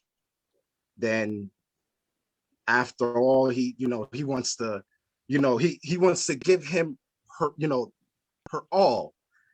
And then she says, Sir, you are talking in riddles. If you don't just say what hold you on, said, hold on. I got you. I got you. You're not got gonna You dragging it. you giving me a lot of lead up, Poppy. What's the question? Get to the Okay, point, all Rick. right. All right. Then, all right, Christine, I got you. And then after she says, well, you too nice. You're too nice. Hold on, I'm not finished. And after that, she'd be like, you know what? She- Hold on. And No, I'm just that's writing when- it down. Hold on. Yeah, let's write this down. Hold on. Write it down. TC know what I'm talking about. TC know what I'm talking. Then she says, I can't say no more. This is you. and after that, here go TC. Listen, TC, we about to get spicy. And then after that, she says, well, you too nice. I need that aggressiveness, right? Okay. So then what she does is, I'm not even gonna say what she does, but it's like, don't you think that's kind of like what women, or you can say men too, because men do this too, as a like, oh, I want something aggressive.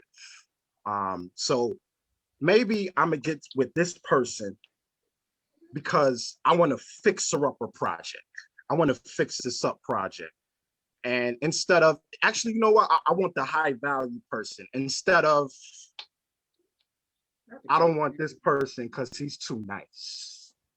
If you understand what I'm saying, you can get to that. This is Okay. a sphinx we're talking to. We're talking to a sphinx. And then you said that again? I didn't hear. What? Please, somebody say something. Nara, what you said, Nara? We're talking to a sphinx in riddles. You not know who the sphinx is? In ancient Egypt? Thank you. Are you talking about the statues that look like a dog? Yeah, Okay. the face of a person and the body of the lion and the wings of an eagle. Now the third question, final question I had was not technically the final for my man Meta Poetic is, and I see a lot of guys we get into this, right? Where we be like, you know what, this is the woman that I want, but what happens if this doesn't happen? What happens if this doesn't work? And we have kids. I don't want to end up with like 2 or 3, baby moms. And and this is, something that happens when it comes to men too. We tend to have this protectiveness in ourselves. So That's from meta poetic. But yeah, you can answer all those questions. I'm ready for the shotgun. I'm ready for the shotgun. Maybe you should go back. I And didn't read even hear about the first last one specifically. Okay, so the first, we'll do the first question. The first question is about working times. So we both work hard now, and I think it's always a pastor said this to us, and it's very important, is to have a date night often.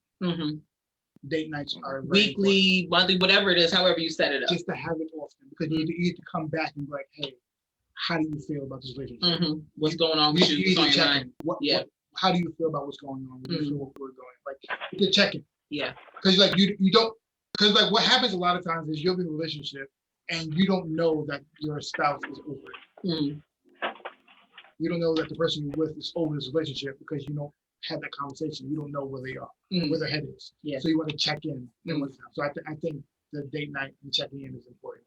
And just take time away. I mean, make sure you spend time with each other.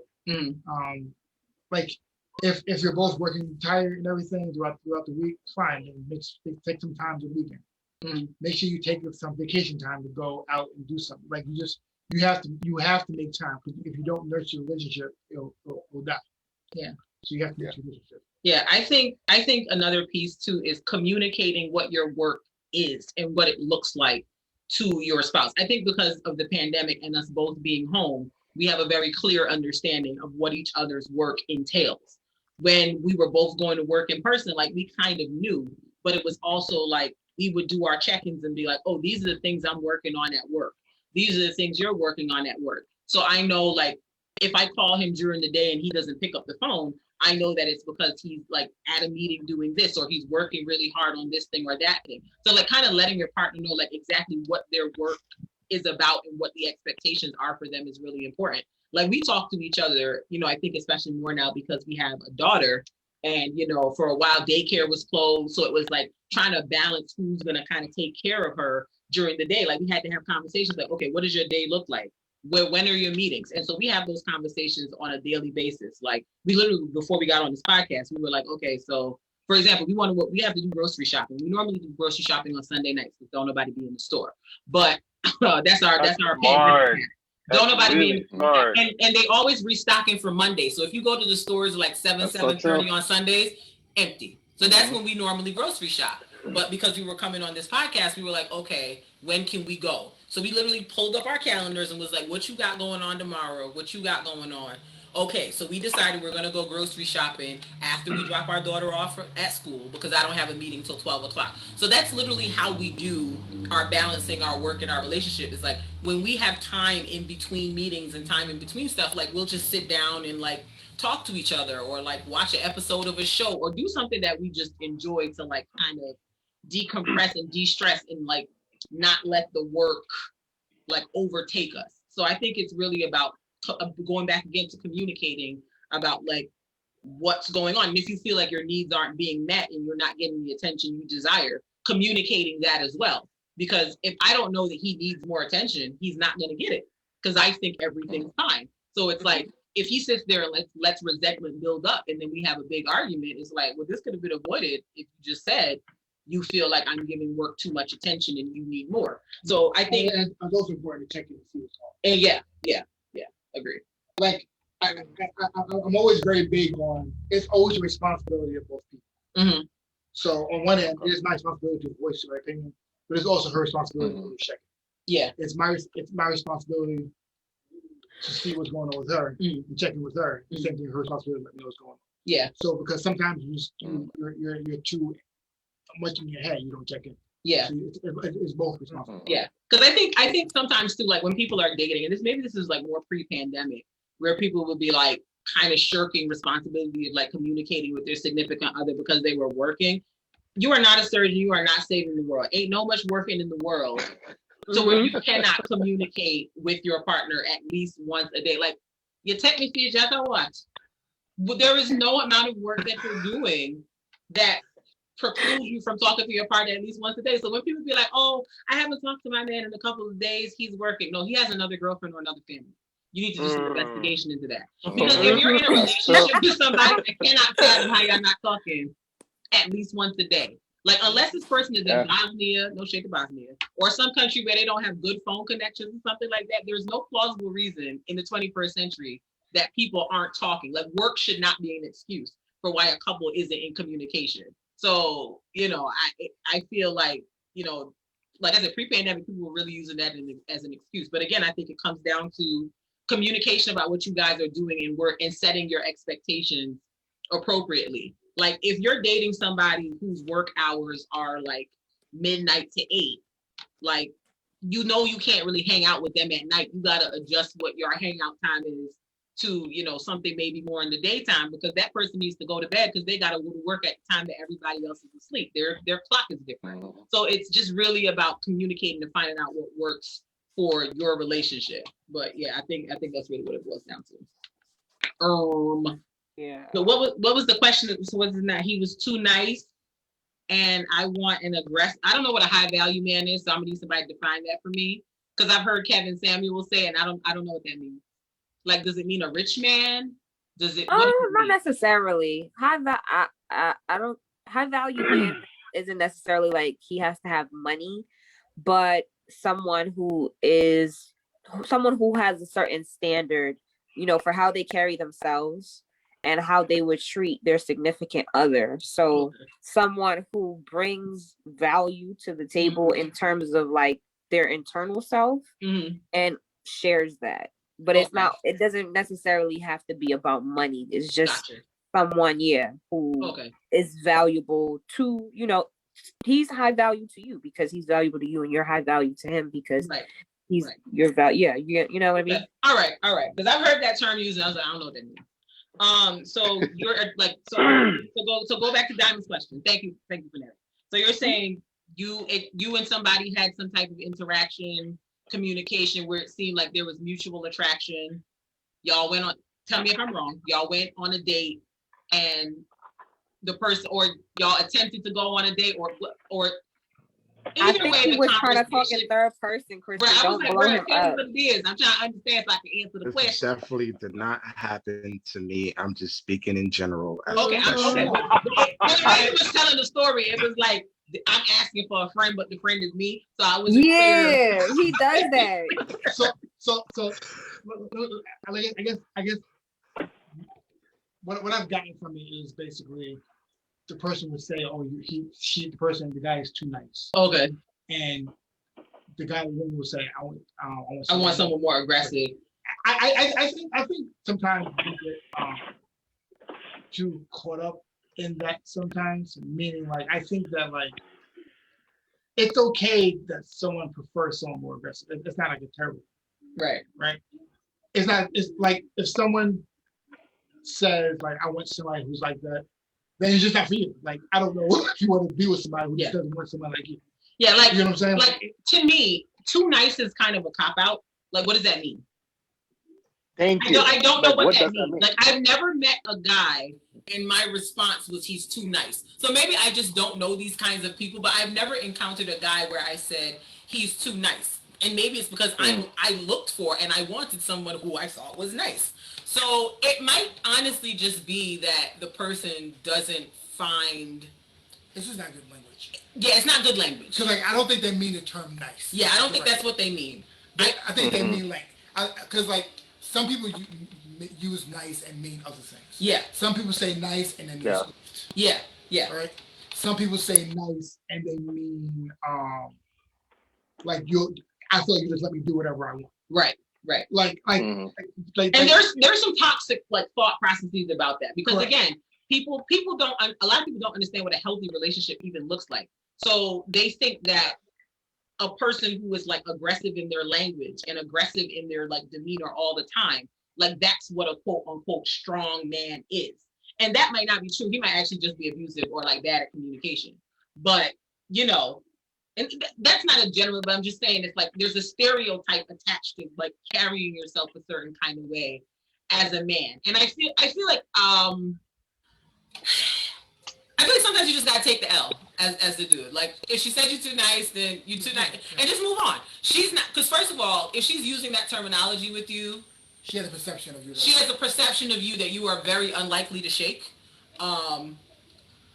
So you don't really want that person. Yeah, that person's not for you. That's just the bottom line. Like Sis Kane had a meal and she dipped. I mean, happens to the best of us. I mean, but yeah, I feel like Damn. it's cold blooded, my guy. I don't know what to tell you.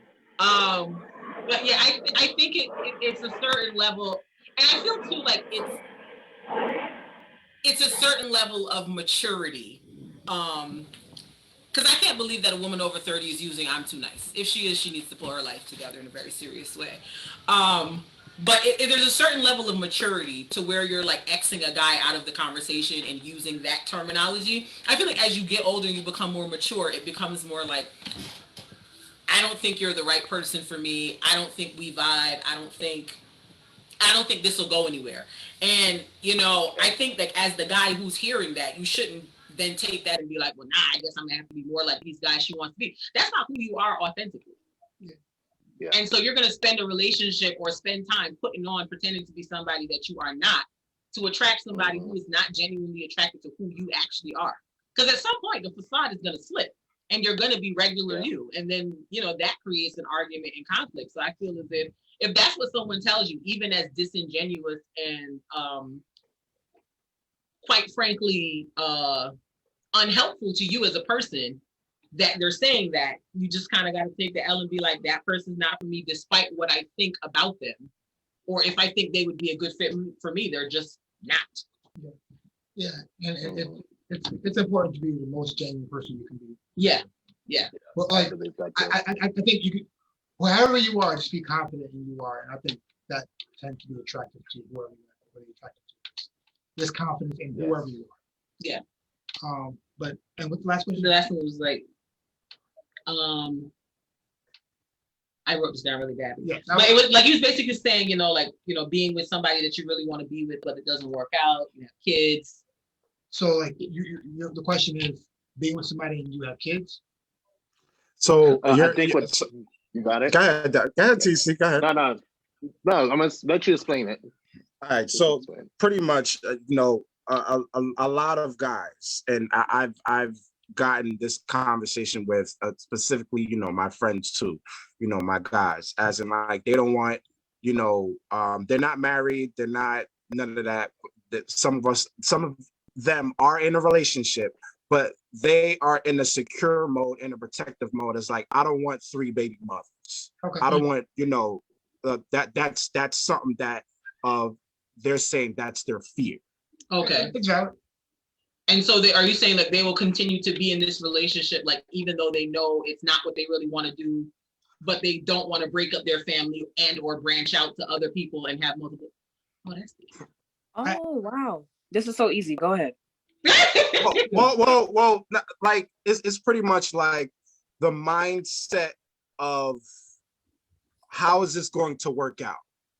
What happens if it does not work out and we have kids, and next thing you know, now I'm a single father, and now when someone else, now I'm in another relationship, and now I have 2 baby mothers, and that's something of, I'm gonna say that's the I don't want to say fear, bro, but the reality is like, as guys, we have to be as particular with who we talk to, like everyone else is. Mm-hmm. And I think we have to be more particular with that. I think we sometimes guys get off the hook of not being choosy. Mm-hmm. And I think that's kind of, I think we should be choosy also in terms of how we choose somebody to be with. Mm-hmm. Wrap up. Yes, condoms are yet available, Chief. Yet available. Wrap up until the person is accepted. Right, because I feel like, again, in this day and age, like, people is like dating somebody and they accidentally getting pregnant and now y'all a family. Like, what are you talking about? Like, what? Huh? Yeah, like wrap up into is acceptable, like, because like you don't know that person, you don't know that woman, you don't know the person, and everything, and like you don't want to stay with somebody for the kids. Well, that's an awful thing too, because that actually makes it worse for the kids. Right. Because y'all not cool. The kids see y'all not cool. Yeah. So that's not making it better. So the reality is, is wrap up and don't take it off. Like vet the person the same way as everyone else vets, like vet them, like how's this person, what's going on, like vet, do the whole vet process, like analyze if this person is the same way they are right now, would I still want to be with them if they never change? Is that yes? Is this someone I want raising my children? Is this someone I want to be tied to for the rest of my life? Because do I like how they talk to me? Yes. Do I like how like analyze that correctly? Yes. Before you ever think of shooting up the club, like examine all those things and check off the appropriate boxes and make sure that that's in alignment, because a baby can't be unborn once it's born. Yeah, it's there. It's there. Whether you're in the baby's life actively or not in the baby's life actively, the baby is still there. It's still here. They're still a human. You still got to do some type of something. So it's like, be responsible about bringing other humans into the world. Like, I think, a lot of times men kind of are let off the hook of doing that because, sowing your royal oats, blah, blah, blah, blah, blah. But those children are collateral damage in the poor decisions that you make when you're having multiple baby mamas. And so while I don't endorse like staying in a toxic relationship with someone just because you have kids, it's like, but did you do the appropriate vetting before it got to this? There had to be some signs, you know what I mean? So I feel like if you're not happy in a situation as a guy with somebody just because you have kids, move on if you want to, but be very, very cautious about how you do it and about potentially bringing more children into a situation without properly vetting. Because like if you have kids now, you should probably do double the vetting with the person who comes. Right, because you want to make sure they do your kids right. Yeah, the kids you have currently and what kids it's just we have to be better with our vetting. Yeah, agreed. Because the truth of the matter is this: a woman can only get pregnant one time in the course of a year. Men can get about 30 people pregnant because all it takes is one sperm to meet one egg. So listen, I have two brothers that are hood twins, okay? Two younger brothers that are hood twins. My father was out there in these streets and they're like 6 months apart in age. And it's just like, my God, what are we doing? But, men can go out and just do whatever they want. And, that's how you see people with all these multiple kids because sperm do what it do.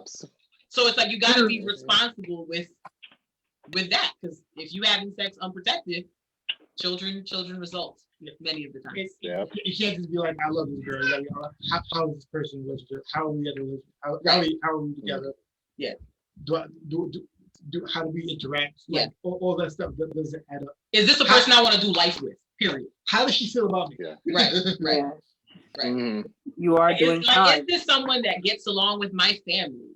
And sometimes single families be toxic. True. But is this someone that has like good relations with like everybody else in my life? Like, is this person like a organic part of my life in a way where I don't have to be like, well, I can go this place with it, but I can't go this place with it. This, like, you got to really look at all those factors because once you have kids with somebody, you are tied to them for the rest of your life. And like on the message of family, like if you have a spouse and they're not really cool with your family, how do you respond to that? Right? How is that response? Because like everybody responds differently to that. Right. Some will be like, all right, it's me and her against the world. Some are not. Right. Right. But you have to be honest about that too. Yeah. About how they respond to that. So like you have to be honest and based off of how the interaction is. Like, will you be with somebody who your family doesn't like? Yeah. If is that a yes or no? Some people will, some people will not. But it matters. Like the problem is that a lot of people have is there are no right or wrong answers to it. It's just your preference. Right. There are no right or wrong answers to any of it. Yeah. But just know if you have kids with somebody that your family not really feeling, they might not be feeling them kids either. Yeah. So now you just created a whole cluster of issues for no real reason. Like like marriage is, there's a lot of not like right or wrong answers. It's just how do y'all respond to it? Yeah. How do they work with y'all? Yeah. Ooh. Y'all touched on. I got a little story time for y'all actually off of that. Oh, let's go. Let's go. Okay. Just a little. Story time. As soon as you said that, Rich, as soon as you asked that last question, I'm like, in my mind, I just heard hysterectomy. Like, I don't know, I'm terrible. But like, okay, yes, there are options. Use protection. Be celibate. Like, I think that it's a very simple thing that is being overcomplicated because of a lack of self-control. I knew a couple, very toxic, domestic violence type of situation. And when they were actually towards the end of their relationship, the girl got pregnant. And whereas she, could have made a different decision because this was obviously a very toxic relationship, she chose to keep the child so that she could hold on to the man. Oh, boy. Now, let's move a few years forward. Because she couldn't do that, she's withholding that child from that man. Now look at what you're so resentful and so bitter that you can't even consider the life that you're now giving your child because of the decision that you made. Right. That's one case in point. Family member. Everybody got them crazy family members. Now, one of my family members is like crazy, like pull up to the crib, mad loud, mad rambunctious. You ain't seen him in a minute. Maybe he just got out, like he got the gat in the back, like it's always something. He has a girlfriend. Okay, God bless your heart that you could come over here and deal with this family, because I don't know, sis. I couldn't do it. And then to find out this is one of the family members that likes to sow his oats. So he has a few kids. And then you find out he's still married to one of his exes. And so on both parts, like as a man, like why are you still married to a woman that you're not even with? And then you have a girlfriend, but why is your girlfriend being with you when you married somebody else and y'all have kids together, and now this could just come out of nowhere and ruin everything y'all got because she's legally binded to him. Crazy. Okay. Wow. We got the other family member likes to sow his oats. His situation got so bad with the woman he was dealing with because he lacks discernment in the woman he chooses to deal with, because he just thinks with his other head, that she actually accused him of rape at one point because she was so angry with him. Wow. This is how nasty it gets when you just, I want to hump. Like another story. A sister, she's been with her boyfriend for like years, and like his family's like the female figures in his family stay coming for her. Like, and I had like to talk to her, like, okay, you have to ask yourself though, can you deal with this long term? Is this something you can handle without losing your mind? And if you really want to be in this relationship, how are you going to deal with it? Me, I'm petty too. I'll teach you. I'm like, okay, so what you need to do if they're going to keep coming for you, you need to know how to hit them where it hurts too, but you got to keep it classy. Okay? That's I can't say. Or just break up, honey. That's shit. And you know what? I can't tell somebody that's not where they want to go, what they want to do. I'm gonna work with you where you at. In my mind, I'm thinking you need to go on, because I'm over here single, like I'm whatever. I ain't gonna deal with it. Right. But maybe you really think you can work it out. Okay. Bless you. You need to learn how to speak up for yourself too, like to be in the situation, and like just like thinking like, oh, I could be with somebody and their family like totally doesn't like me. And not to say that he doesn't stand up for her, but it bothers her. So you actually really have to be present. Like, okay, there's so many different factors that are going to either uplift or hold down this relationship. Right. And you have to really figure out, okay, can I be in this for better or for worse? And like you said, like asking yourself, is this the type of woman I want to have my children with? Like, you really got to be real with yourself and stop like staying with people just because it's comfortable, just because they're not a bad person. Right. The person who we often say, oh, they're not a bad person, will ruin your life. Yeah. Because they're not a bad person. So because you really don't know what people are capable of when they're bitter, or they're really angry, or they're really upset. Like, people will do some awful, awful things when they're bitter and upset. 100%. Like, people will go there if they feel like they're hurt and they want to get back at you. They will do the most hurtful thing they can think of to get back at you.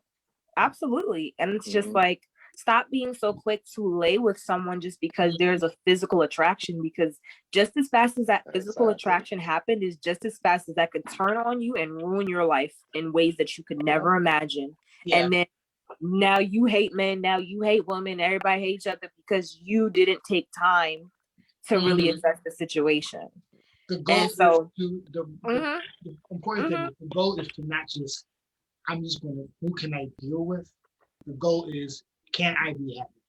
Yeah. Those are two different things. Not just, can I deal with this person for a couple of years? Right. Yeah, because I'm a dealer. Right. Am I actually happy? Like, if you're not actually happy, like don't, like actually fight for your happiness. Right. Right. And don't stop till you get there. Yeah. Yeah. Period. I can deal with a lot. I'll tell you that. But I'm not. I don't work at a casino. I'm not a dealer. Hey. But I'm gonna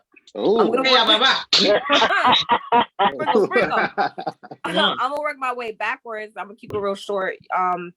You said homeboy took out homegirl, brought her flowers, treated her to dinner, and she said, "Oh." Basically, the way you said it, I felt like you were saying she said he's not toxic enough. Like, I need somebody. I need a roughneck. That's what I need somebody to punch me in the face, basically. I need to. Okay, so there's nothing to even talk about. She's toxic. You need to move on. I'm not your problem. That's not your problem. That somebody else wants a problem. Okay, like okay, like move on. Like get over her and get with the next one. Because what did you really build? You just took her out for one meal, so you spent what, maybe $100 to figure out she's not gonna work. All right. Go back to work, get your bag up, and what's worse, $100 or a whole baby? It's more than I'm saying though, like you know how much diapers I mean, if you're looking at it that way, the $100 is nothing like that. It's really a small L to take for the long term. Like you gotta think about college savings. Like you just gotta be like, well, we could have had a baby. Well, I could have married her and made a contract that it would cost me more to get out of. Like you just gotta like count your losses and count your blessings and keep it moving. Like if I got upset about, if I was still holding on to the dude who forgot about my second date and then didn't bring me flowers to the next day and was late, talking about you was gonna make it up to me, but you didn't, then I would just be upset about nothing. I'm just not gonna talk to you. Obviously, you can't, do what you say you was gonna do. That was, you see, he spent money to show me that he couldn't keep up with what he was gonna do. So I'm really chilling like I'm chilling like a villain. That was nothing. But if I had kept going, trying to say, oh well, maybe it's not, maybe something little. Like people need to pay attention to the little things because that's where it really starts. And so if you don't like something and it seems small, just think about how much bigger that can get the longer you spend your time there.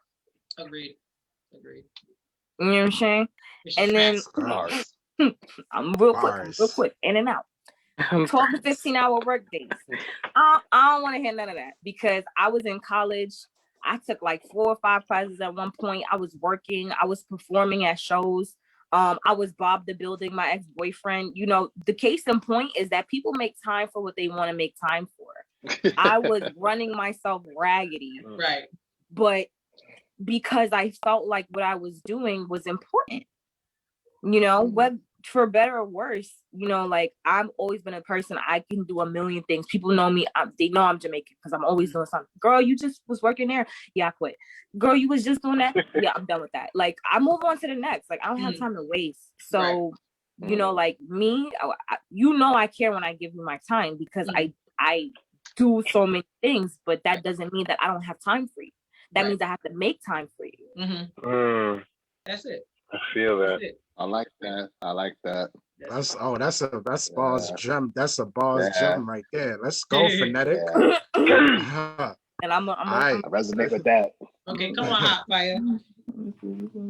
All right. Anybody else? I'm gonna leave it there. Anybody else? Come on, TC, Elan. I have one quick question. How do you guys handle jealousy in a marriage? No one here is jealous. Ooh. You cut that real quick, like nobody is jealous. You cut that down real quick. No, but we're not though. Like people who know us know what time it is. So like we both know what time it is as a couple. Like we've had this conversation on our podcast and just as ourselves individually. It's being jealous is exhausting. It really is. It really is. You are creating whole storylines in your head off of what you thought may have happened. Like as I get older, I just don't have the mental bandwidth to do all that. I really don't. I can't do it. Yeah. I'm like, unless I see something in my face directly that's like, this is something that's a glaring problem, I'm not gonna take one phone call or one-off situation that, oh, he doing something, whatever. But this is important. We always make sure to do things to make sure that their person is comfortable. Yes. Yeah. So it's not just like not jealous and that nothing happens. Right. I always say, for me, it is my objective and my responsibility to run away to make sure nothing happens. Meaning, I don't want to put myself in any situation that might even look unacceptable. And that is important because, and like I remember like if I'm at work and like a woman's like, I brought you lunch, I'm like, nah, don't do that ever again. No, I'm good. Because like I don't want to even give you the possibility that no. Right, because if we're out at a work function and one of his coworkers hit me, I bring your husband lunch every day. Do you? Yeah. Now we have a problem. Yeah. Me and him have a problem. Me and you have a problem. Like so, it's just everyone has problems. Do not create scenarios. Yeah. And everything like yeah. And if you're uncomfortable with it, something that your spouse might be doing, say you're uncomfortable with it, and it's okay to say you're uncomfortable with it. Yeah. All right. That doesn't mean you're jealous or you're uncomfortable with something that happened. Yeah. Right. Yeah. Meaning, I think when she first started working one job, she was like my work husband. I was like, nah, shut that down. I remember he picked me up from work. We were in the car, and like it's a guy. Like me and the guy are still friends to this day. He's cool. He's cool. We started the job at the same time on the same day, so we went through the whole process together. So when you have that kind of work bond with somebody. Like, it was just like a little joke. Like we would go have lunch together, whatever. But it was never that type of party, like at all. And I remember making that joke. And he was like, "I'm gonna need you to relax." And like he got so serious when he said it. I was like, I had never seen him respond that way before about me make like anything to like. Marcus never cared that I had guy friends or anything like that. But when I said work husband, he was like, "Explain your own, sis. A title. Because people do take that work husband, work wife thing to the next level. And I was like, you take the next level, number one, and when you keep saying it in your mind, it becomes a little different. Yeah. And I was like, don't take them words off your mouth. Yeah. Y'all can be friends. Cool. I'm not cool. I'm cool with y'all being friends. Like, take that work husband out your mouth. Right. Like don't even say those words. I was like, you got it, Betty. You got it. Yeah. Yeah, like I don't think Mark and I are like jealous people by nature. That's why I kind of was like, no, we not those type of people. Like we know what we have, and we both know that we don't want to ruin that off of some like momentary nonsense. Like, and I also think I'm oblivious too, because Mark be like, oh, people be checking for you. I'm like, where? No one's checking for me. And he'd be like, oh, that person was flirting with you. I'm like, were they? I didn't catch it. And so it's like, for me, I think I always have to kind of be like mindful of like, what is this person thinking that this means? Like, and I'm also like a touchy person. Like, so when I laugh, I'll do like this. And so I have to be mindful, like if I'm talking to a man and I do that, I'm like, would you think I'm lying now? Because that's not even what's going on here. And I don't want Mark to be uncomfortable if he sees me doing something like that. But I don't think that we have that sort of like, what you doing, what's up with that type of vibe. It's important to like be mindful of your actions and like how things look. Yeah. Because you just never want to be in a position where you put your spouse in an uncomfortable situation. Right. Or them feeling uncomfortable. Right. And I think part of what kind of keeps jealousy off the table for us as a couple is that we both agreed that infidelity is a deal breaker. Like infidelity is something that would cause us to go our separate ways. So because we both agreed that that's the case, we both will not do anything to try to cause there to be questions or for jealousy to be brought up, because we know this is something where we draw a hard line at as a couple. So I think that also helps us kind of keep things from going down that road. And we like the dynamic relationship. No matter what anybody says, any form of cheating changes the dynamic of the yes. It is. Yeah. Even if it's like, like even if it's like, people be like, oh, well, it was just an emotional affair. Oh, it was just talking. Like once the trust is broken, it's broken forever. Yeah, Forever. Like and you can go to counseling, you can do all these things. You might operate in a different space, and you might find a way to deal with it differently. Yeah. So it will never be the same. Yeah. It might be a different way you deal with it. Yeah. But it's never the same thing it always has been. Yeah. It'll never be in the same form it was. Yeah, and so I think because we're trying to preserve that like dynamic, we don't want to do anything that would even throw that off. So I think we're both very mindful of not being in situations or putting ourselves in situations or doing stuff that would create jealousy, which then creates questions, which then ruins the dynamic. Okay. That's pause. Wow. That's Okay. pause. And I'm okay. sorry, Diamonds. One more thing. I am curious. What are your guys' sign? I'm just curious. I'm an Aquarius. Cancer. Okay. What's up? What's up, Cancer? Who's the other Aquarian? Hey. Cancer gang, Cancer. Okay. Who's a Cancer? Ordinarily, this doesn't work as a combo. I was going to say that. It's like a strange pair, but you know what it is? I think it's because he's the least emotional Cancer I've ever met in my life. Like they always make jokes about how Cancer men are mad emotional and be crying a lot. Not him right here. This dude is stone. You need to teach me your ways. Stone. They be hating. Stone. I he's, like he's meaner than me, and I'm supposed to be the mean one. I am not mean. A mean one. Because Aquarius Aquarius is not the mean one. Aquarius is so cool. Like no, we're great, but people don't feel that way. They feel that we're very detached as people, and I'm like, I can do that. But like, I have feelings, I care about things, but it's like I think the thing with Aquarius is that people feel we're cold and detached. It's like once we exit something or we're over something, we no longer give a damn when we're serious about that. Like we don't care anymore. Like the door is closed, it's canceled. Like end of discussion. Like Jesus would have to tell me to entertain the situation again, and I would still be like, really? Like that's how hard we are about things. And so it's like I think that's why people think we're mean, because we just be like, nah, I'm good on that, and we mean it and we stay that way. But I think our dynamic it just works. I don't know why. I think it's because I think it's honestly because like Mark is a very level-headed kind of person, and he's very logical. I'm the type of person that when I have to make a decision and it's a hard decision, I'm like, but it's going to affect everyone, and this one's going to be this, and this one's going to be that. And he's like, okay, but do you still have to make a decision, yes or no? So I'm like, okay, I guess. So it's like there's a balance we have that somehow works. Yeah. Like I've dated other Aquariuses, bad idea, don't do that, would not recommend. Apparently Aquariuses vibe well with other Aquariuses, Geminis, and Libras. 0 out of 10 stars, would not recommend. No. Yeah, like every astrology thing simply don't work out. Yeah, all the astrology things, like they never put it together. They're like, I mean, y'all could date, but like, I don't know. Like, that's how it Y'all sure? Did you get a full natal chart reading though?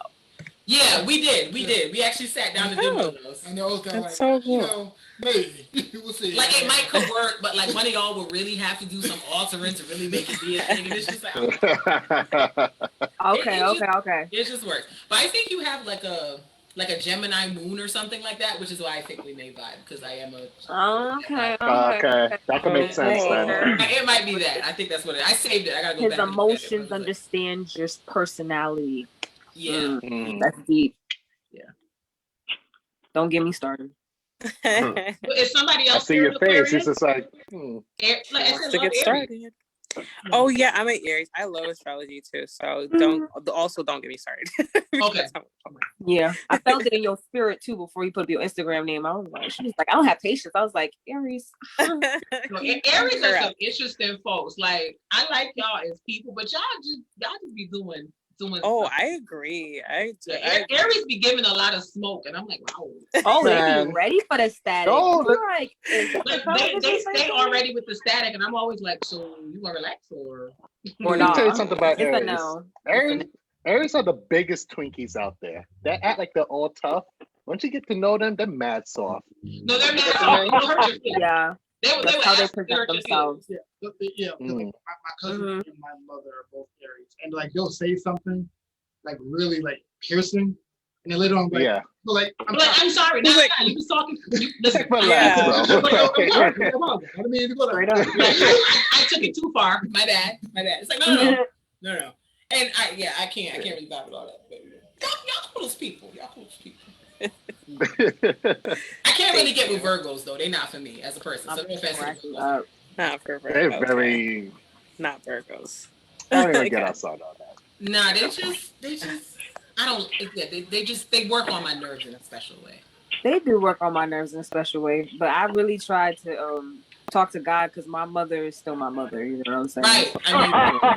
You know what I'm saying? Like I understand though. Like I'd be like, I feel like I'm in a chokehold when I'm talking to you. Just a little very stressful. Because they're never wrong. That's why. Like never, ever, and Never she's wrong. Jamaican. So like, imagine a Jamaican Virgo. Oh, that's a combo. Not just a Virgo. That's the number 5. Go with that. Go with that. My mom's a Capricorn, Trinidadian. Went to the army. I have a Capricorn baby, so I mean, yeah. And my sister's a Capricorn. Like we too similar as signs, and so I think we need distance. We can't all be together because Capricorns always think they're right, and Aquarians always think they're right. Exactly. Capricorns always want to be the leader. They always want to be the leader. Always want to be everything. They don't know how to follow nothing. Mm-hmm. They're the boss of everything. Yep. It's like, well then. It's like with Capricorns, I look at them, I say, I see you Tuesday, and I see you some other time. I'm good. Like, that's it.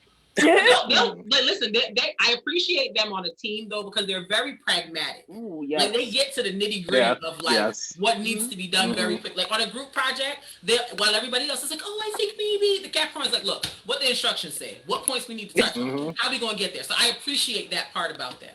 But they don't know how to turn that off sometimes. You need one. So how do we feel about Sagittarius? How do we feel about them?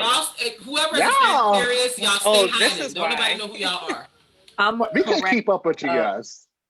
He's over here trying to get assessments. Like, so what do y'all think about me? What do we think about I'm a Sagittarius. I'm just saying Sagittarius is out there. I don't know if this is true about you, but my personal feelings about Sagittarius, I'm a person that gets a very good read on people very quickly.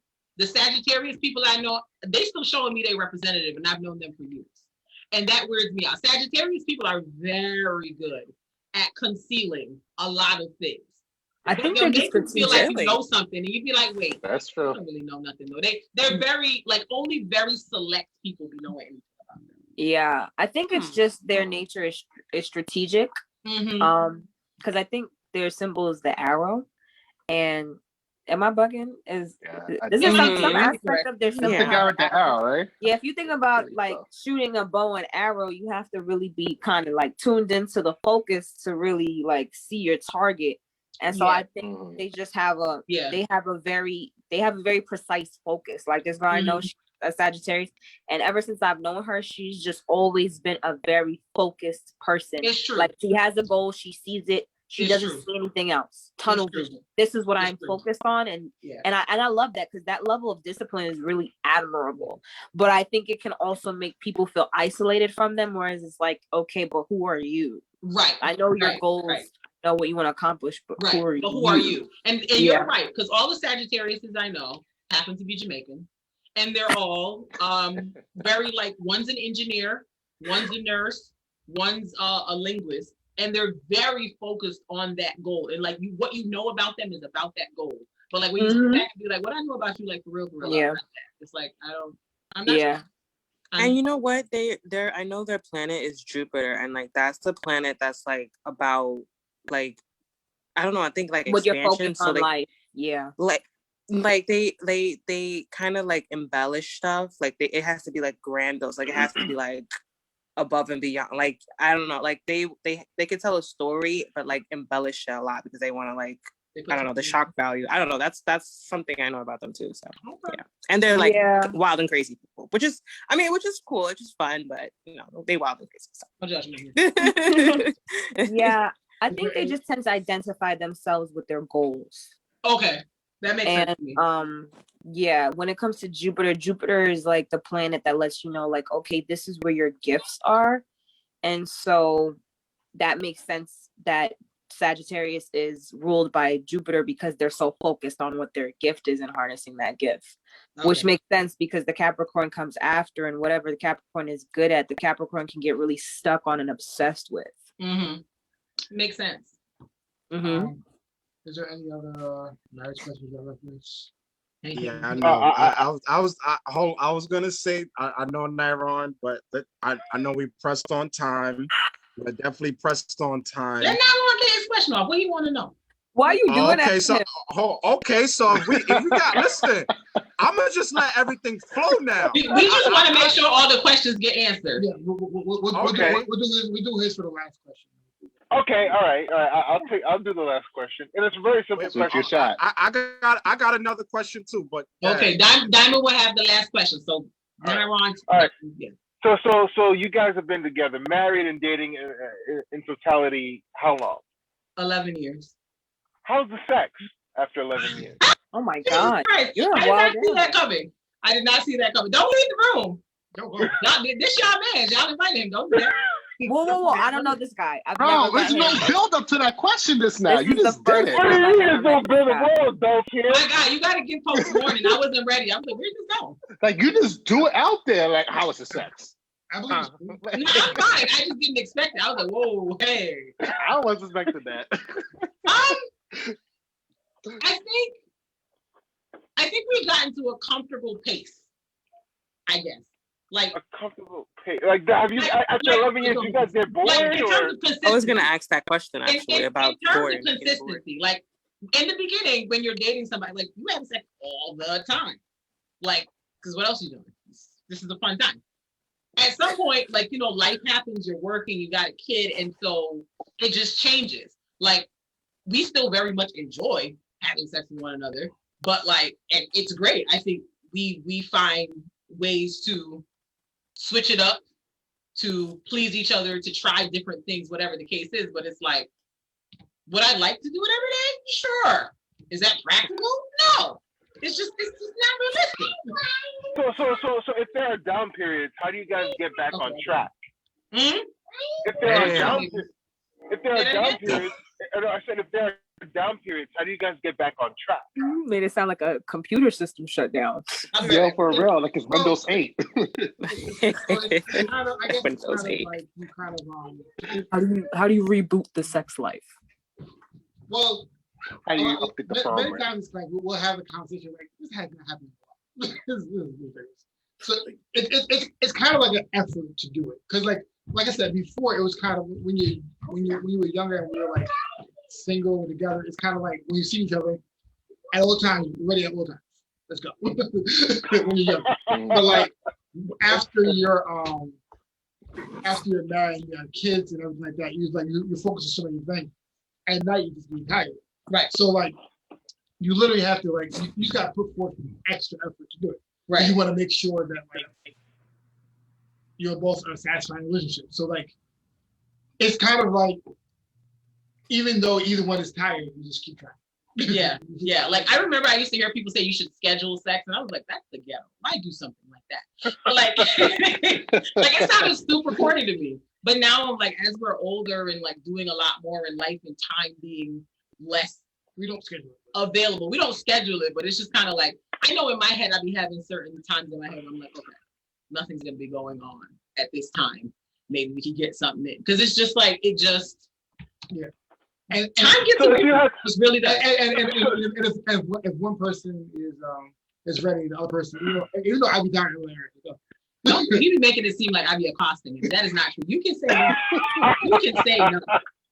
I don't appreciate when you put that like that. You can say no. I can respect when you into no sex. You can just be like, I don't know. I can respect you in your body. I can do that. Making me sound like I'm a stalker. I'm like, no, don't do that. Okay, you. So after 11 years, if you had to give your sex life a grade, what would you give it? It's an A. Yeah. Like I'm getting my life. Wow, an A. That's an A after 11 years. Listen, we are very sexually compatible. Like, wow, it works. Like we know what the other person likes, and we know how to get them where we want them to go. And so it's like, which comes to communication also. Exactly, which comes to communication. You should have the conversation. Yeah, but like, hey, what do you like? Don't just do stuff without having a conversation. What do you actually like? Like, because you don't want to be just out here thinking you getting to something and you're not getting to nothing, because nothing's getting got. Nothing's getting got. I mean, if you have to ask the question, did you already know the answer, but you asked him. Come on, don't hurt yourself. You already know. Don't do that. Don't hurt yourself. So The answer is no. the answer is no. And you already know that. So just don't, let's not play ourselves. So I think, you know, it's about, you know, knowing what works for you and being constantly in communication about like, okay, like we're not as young anymore. So some of the foolishness that we used to do when we were like 10 years ago, we can't do that no more. We done put some weight on. Like you just gotta, come on. It's super fun to think about. Like, and you know, like, honestly, I think you just gotta be adventurous and just try. Like, it's never too late to try stuff. I feel like, and it's like, oh, we've never done that before. Let's try that. And I mean, even a change in location makes such a difference. Like, home sex is totally different from hotel sex because you just be at the people place acting up, doing all types of stuff. Because like we're at home in our child's home. We can't be out here just doing all. You gotta chill. You gotta press the button a little bit.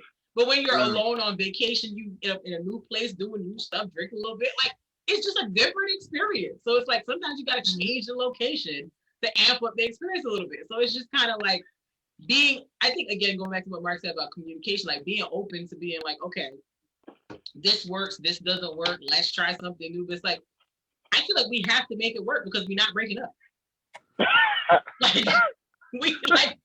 We doing this till the wheels fall off. Let's figure this out. Let's figure it out. Like we don't have room for the sex life to go to garbage because like the minute the sex life goes to garbage, that's honestly when other people start looking really appealing. And you have like, because here's the thing, like let's just be fully honest, like when you think about the concept of having sex with the same person for 11 years, it sounds awful. That's why I was shocked when I said you gave it an A. Like objectively, you gave it an A after 11 years. I'm like, really? Like you gotta find ways.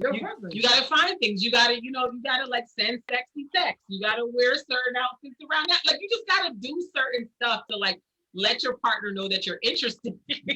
because it's very easy to kind of take the person for granted and just kind of be like, they're here. So it's like you got to make a concerted effort to let the person know that you still find them attractive, that you still find them interesting, because it's very easy to neglect that with everything else going on. And it's like, if we're not breaking up, we got to figure out how to continue to be exciting to one another.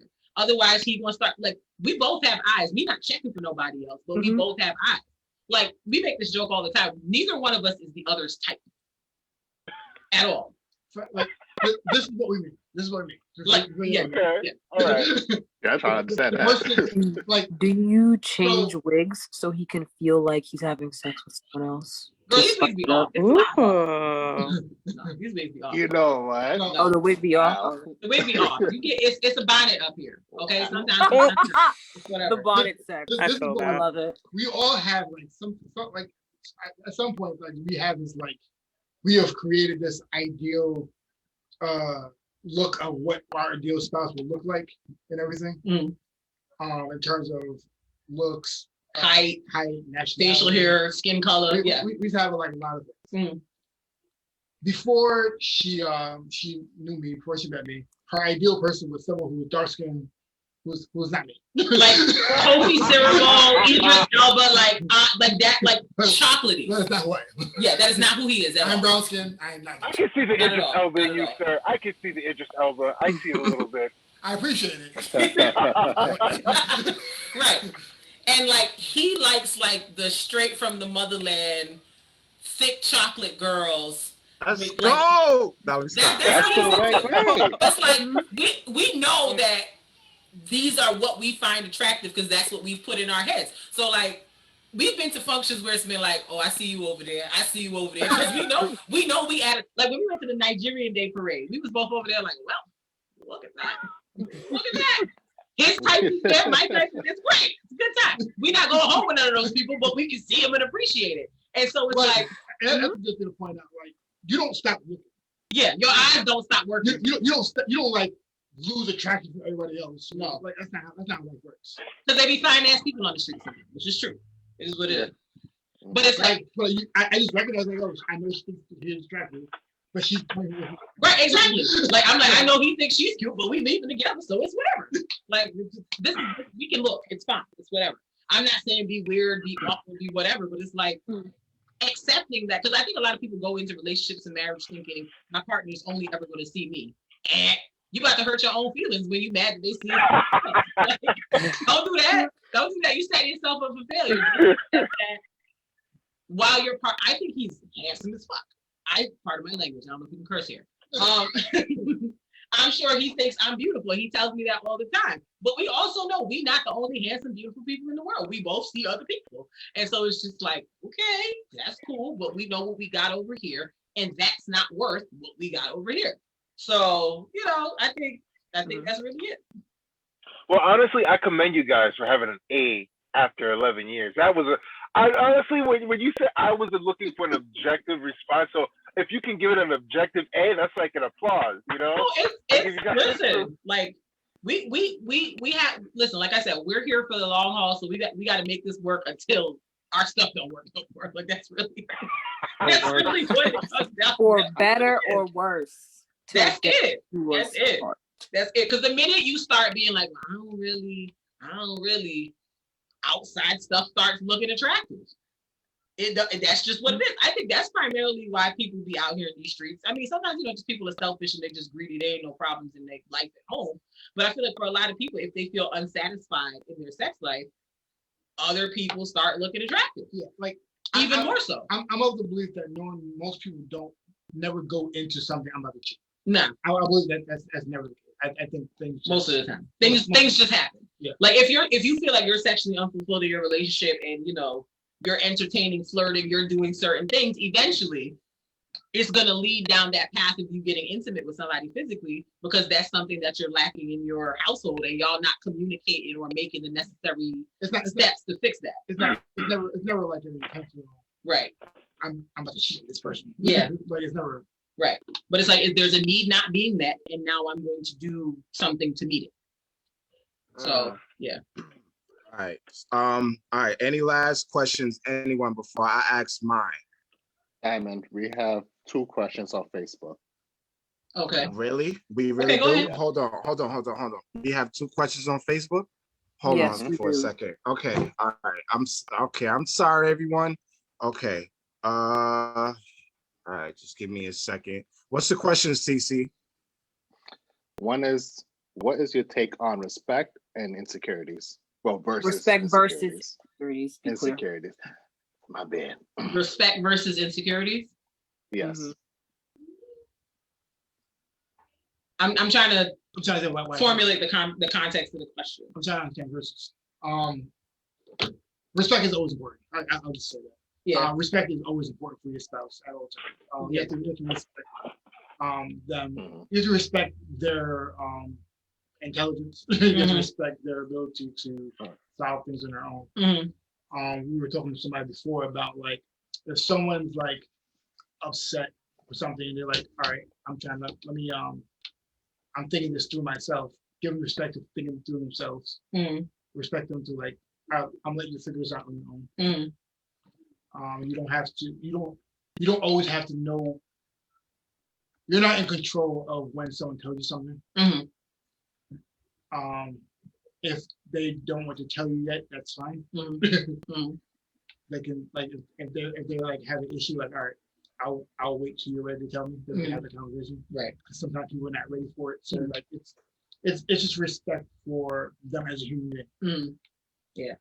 And in terms of like, I guess, respect of a person's insecurities, like kind of understanding how to not like Mark said, be in certain situations or do certain things that will potentially trigger those insecurities. If they've expressed to you that this is the insecurity, this is something they're working on, this is something that's bothering them, kind of doing what you can, not contorting yourself into a pretzel, of course, but kind of being aware of that and trying to make the person feel more secure and not as worried about, whatever, but not downplaying the insecurity or making it like it's that's just in your head, that's not real, whatever the case is, like acknowledging it, trying to see and talking to the person about what you can do to help like eliminate this insecurity on your end. But like I think ultimately it's still on the person with the insecurity to kind of figure out where it comes from and how they can like work it out on their own end to not be a detriment to the relationship. Yeah, and I said it before, it's on both parties. It's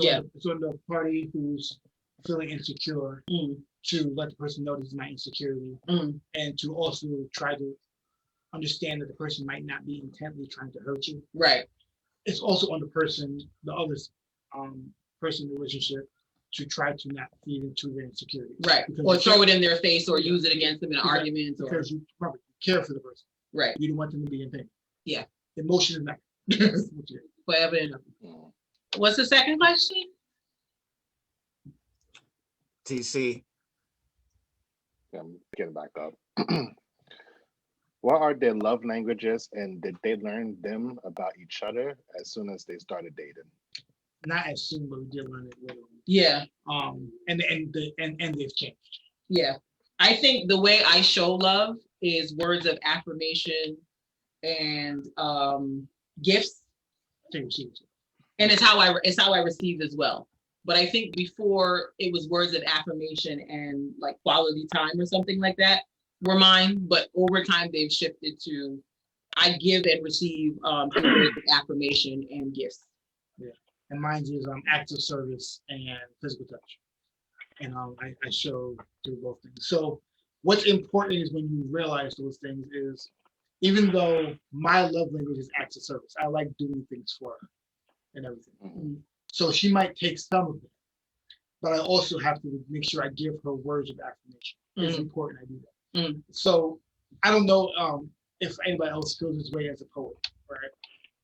I feel my issue as a poet is that like I'm always worried about like trying to be too creative that my words are ingenuine. Does that make sense? I feel that. Yeah. So it's like, because when you write a poem, sometimes you're trying so hard to be creative and like put the metaphors together, similes, trying to like piece stuff together, that sometimes it takes the heart out of it because you're trying so hard to be lyrical and everything. So words have always been like, I always try to do action instead of words. I'm always worried about coming off as like ingenuine with my words, because especially in the midst of when I used to write all the time, I'm like, I can write all the time. I can do words all the time. So like, I don't know how. My genuine thing is something I don't do all the time. Right? It's not my words. Right? So, but she still, her love language is words of affirmation. So like when I give her words, it's never poetic. It's just genuine. It's just talking. Because I don't want to come off as like I'm just trying to make an art piece. I'm just talking to you. Yeah. I'm not trying to do it. I'm just trying to talk to you. So that's my best way of expressing words. And like and people always talk about like gifts. They think it's like big gigantic gifts. No, it's just showing that you care. Show that you understand that she likes. Like she likes Snickers. So sometimes I get a bag of Snickers. And I'm happy with that. I'm thrilled. I'm like, woo! Yeah, so it's not about like spending money. Yeah, like it's not like, oh, you gotta go buy me a fur, although I will take a fur if you do want to procure one. That's fine with me. I will gladly accept it. Yeah. No, I understand. I just want you to know. Yeah. I was just giving you an example. I just wanted to reaffirm what I was saying. Yeah. Yeah. And for me, words of affirmation, Mark does not receive love in words of affirmation. Like I don't know why he doesn't trust words. But like I'd be like, oh my God, I think you're so great as a poet. Yeah, because I know I've seen poets just write anything and they don't feel anything. Right. So I feel like they're just mad creative and it's not like so. It's like words are just don't do much. Yeah, like so. It's like, does that make sense? I don't know if it makes sense. Like like because poets are twisted like that. So yeah, we have a problem. Yeah, you gotta go to therapy. I feel you. There's a special branch for y'all. But like I'll be like, oh my God, I think you're so handsome. I think you're so amazing. And he's just kind of looking at me like, okay, girl.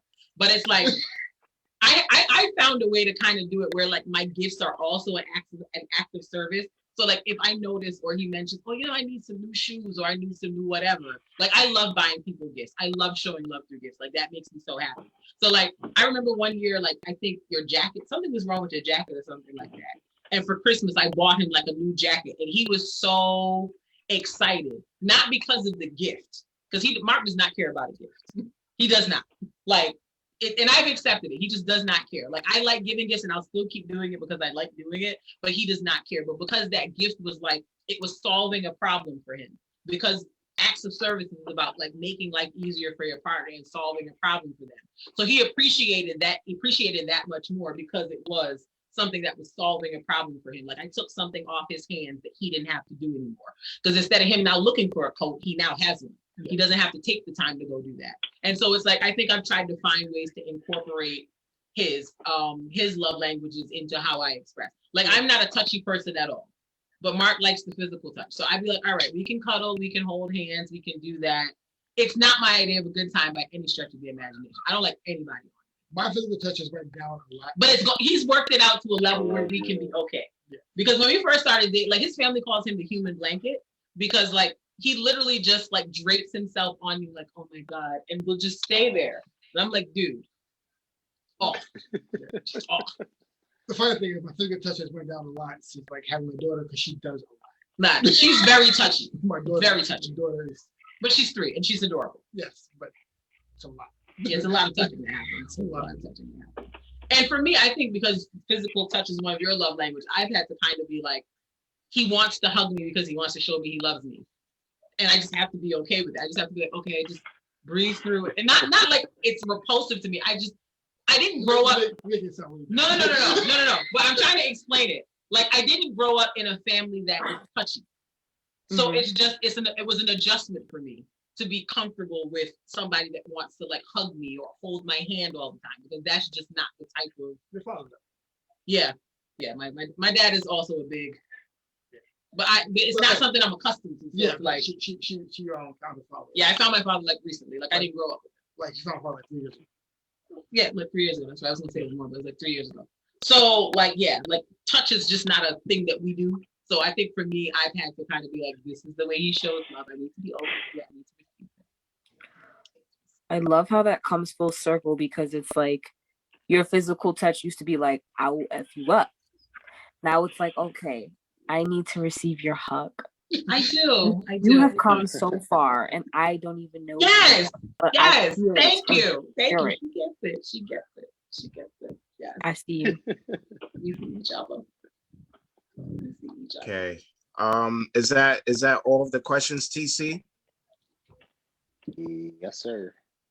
Okay, because I'm seeing it now. Wow. This was a very popular episode. Wow. Is it Phonetic? Elan, any last questions?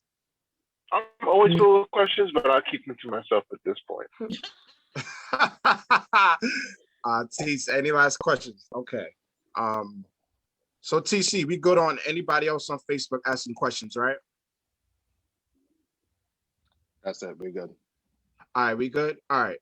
So so what we're gonna do is my last question. So this is the last question, and then after that, you two are gonna do your final thoughts, and then give out your social media and how can people reach you.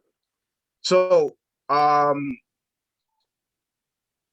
what is unconditional love, and talk about how your partner. Talk about what are things that people can do for your partner of you doing things of they do not deserve, and talk about insecurities. And also my man Meta Poetic.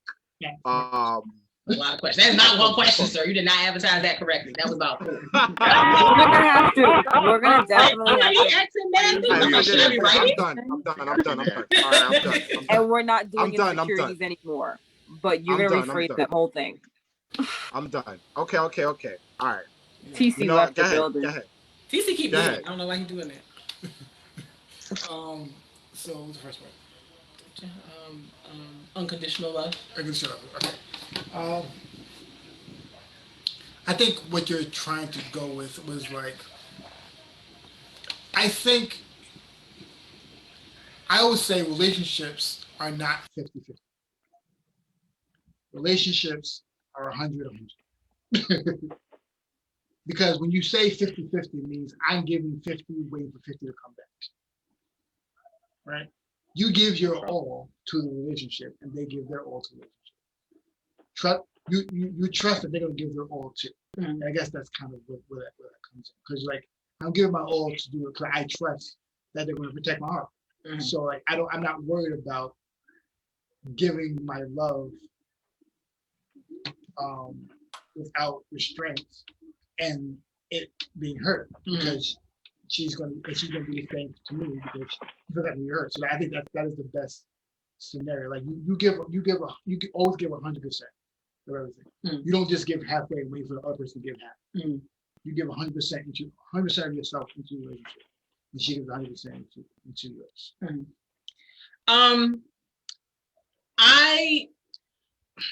Unconditional love in a relationship context kind of troubles me a little bit because I feel like people kind of try to utilize it in a way to just kind of cover like overall bad behavior and make it, like, if you really love me, you would know how to get over this, or you would know. And it's like, no.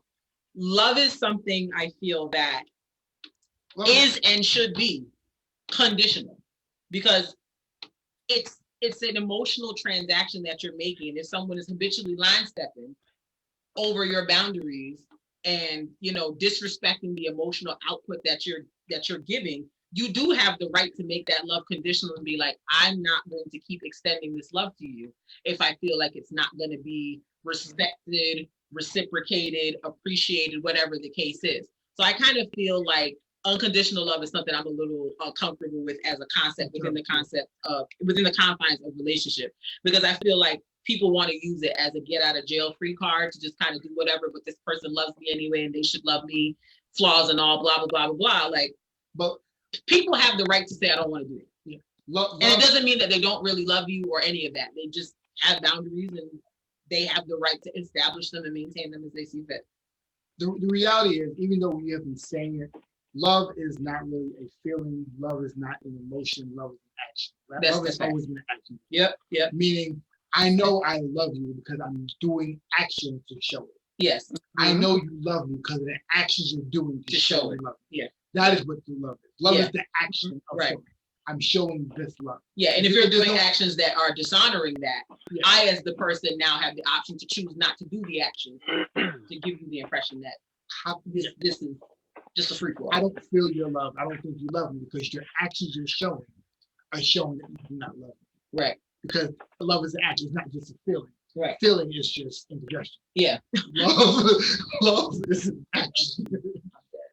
I'm showing, I'm doing this out of love. This is my action of it. Right. I say I love you, great. I'm showing it by this. Right. That's how I know I love you, because it's the action. Right. There's no love without action. Hey. What was the second part of the question? Yeah. Let's not do this. That's it. Final thoughts, and then we'll get your social media. Yeah, I marriage is awesome. It's great. Like I think it's great. I think it's great when you have the right person. I've seen people like. It is important to have a. I understand why people want a marriage to look up to. I understand why people want that, because they want to see like how does that work. But just understand that like all marriages are built different. Because the two people in them are built different. Yeah. It is. You mirror your relationship based off of who the person you're with. Like that is how you create it. Don't really base off your actions based off how someone else acts in their relationship. You base yourself off of you and that person. Y'all together. You'll figure out how to make it work together. If you can't, you can't. But it's not based on anybody's relationship but your own. Yeah. I think I would say, like, for single people in general, marriage, like I say it all the time, marriage is not the be all and end all of life. It's not the be all and end all of relationships. And I feel like sometimes, like, especially when we get to that like mid-20s, early 30s age, when everybody else is starting to get married, you're kind of feeling like, oh, what's everybody else doing that I'm not doing? Why am I not part of the marriage club, whatever the case is? It's okay if you're not. Because here's the thing, marriage is such a serious commitment. Like, it's not just, oh, it's the next step in a relationship. Like, it is like one of the ultimate, like, important human relationships that you'll ever have in your life. And it's important to choose wisely and make wise decisions. Like, don't, like, when people propose and the person says no, people are like, oh, she played him. A, he knew she was gonna say no. B, I would rather someone say no to a proposal than enter into a marriage that they know in their hearts is not right and end up going through a painful divorce years down the line. To me, I feel like marriage is very serious. And I'll say this, I say this all the time, I'm a commitment phobic person. I'm surprised that I'm married to him, because anything that sounds permanent, I'm like, no thanks, don't want to do that. But I honestly felt in my heart of hearts that this was a person who was going to hold me down, who was going to protect my heart, who was going to respect me, who was going to do right by me every day of his life or die trying to do it. And I felt comfortable accepting his proposal because I knew that that was the type of person I was with. And I feel like you have to have that kind of assurance when you're having that discussion or approaching that corner of your life. If you don't have that assurance in your heart of hearts that this person is genuinely for you, not just for you like compatibility wise, but for you, like supporting you, being on your team, loving you for real. If you have any kinds of doubts about that, take a back seat. Don't go forward. Don't feel peer pressured into going into a relationship or into marriage because it's what everyone is doing. Because at the end of the day, the more damage you do to yourself by entering into things that you know aren't right for you, the more damaged you become to when you do meet that right person. Like, that person got to do a lot of Bob the Unbuilding to get to the part of you, the part of you that they see that is a good match for them. And so it's like, I'm not saying don't have experiences, don't go through things, don't whatever, but just be mindful of like when it's time to go in certain situations. Because I feel like a lot of times as people, we feel like, oh, I have to be with somebody or I have to make this work. If it don't work, it don't work. Like, exit stage left. I'm a proponent of breaking up. Okay, I'm always like, break up with him. Break up with him. Like, we just had a friend who was like with a guy for a couple of years, and it was a lot of back and forth about ideological issues. I'm just like, just break up with him, girl. Just break up, because it's not worth it. And if you're at that point, you're not even married yet, and you're having the break up. There's entirely too many people out here to be going through all of that. And we have to normalize not being in contentious, toxic relationships just to say we're in one. Like, preserve yourself at all costs. I'm a self-preservationist. Preserve yourself at all costs. And if that means that you have to be alone to do it, do it. And also, if you're like having a lot of questions about the relationship, you should probably also stop trying to have unprotected sex. Right. Like, just let's not. Stop doing it. Yeah. Like, as soon as you're like, oh, this is not working, you should probably stop trying to have unprotected sex. Right. Because then you have a child and right. Babies don't fix relationships. They never do. No, they don't. Never do. 0 out of 10 times does it work. It never works. Oh yeah, last thing. Engagement is not a next stage of a relationship. It's just preparation for marriage. Hey, that's it right there. If you're not ready to get married, don't get engaged. Because I don't understand when people be like, oh, we're engaged, but we're not ready to get married. So why aren't y'all just boyfriend and girlfriend? No. Engagement is just the purpose of planning the wedding. Yes, engagement is to plan the wedding. That is it. It is it. It is not a next stage of a relationship. It is not. If you're not ready to get married, do not get engaged. You're wasting your money and your time, respectfully. And most importantly, your money. Most importantly, your money. I'm dead. But it's the truth. It's the truth. All right. And I guess our handles are up there. Metaboy IMKB.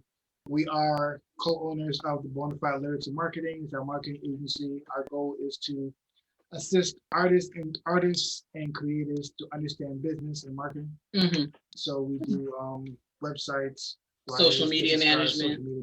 Mm-hmm. We help people with LLC or whatever we need from there. Mm-hmm. We also have a podcast. Audio comes out on Tuesdays, Tuesday mornings on like the Spotify, Apple Podcasts, Google Podcasts, all the places except SoundCloud because they're garbage. Yes, they're garbage. And then they are. And then we also do a live show. We actually did one today. We do it on Sundays at 2. Yeah. If you subscribe to our Patreon is as little as $3 a month. Yeah, very cheap, very affordable. Less than a Starbucks coffee. Our first level too. I do a little. We have like all the levels give you the same thing. You just let's support more. You support more. If you pay more money, we also have like other items. We give you like free shirts and stuff like that. Yeah. Okay. We have other things coming up, but I don't want to bring that up to things. So, we have merchandise on the podcast website too. Yeah. What's the name of your podcast? Huh? All love, no fear podcast. All love, no fear. Yes. Okay. Yeah. Yeah, it's All of No Fear podcast on Instagram. All of No Fear P1 on Twitter. We don't really All be on the Twitter like that, but Yeah. of No Fear on Facebook. But yeah, that's what we got going on. And all of No Fear podcast.com. Yes, that's the website. All right, let's go. Okay, found it. There we go. Yay! Hello. That's exciting.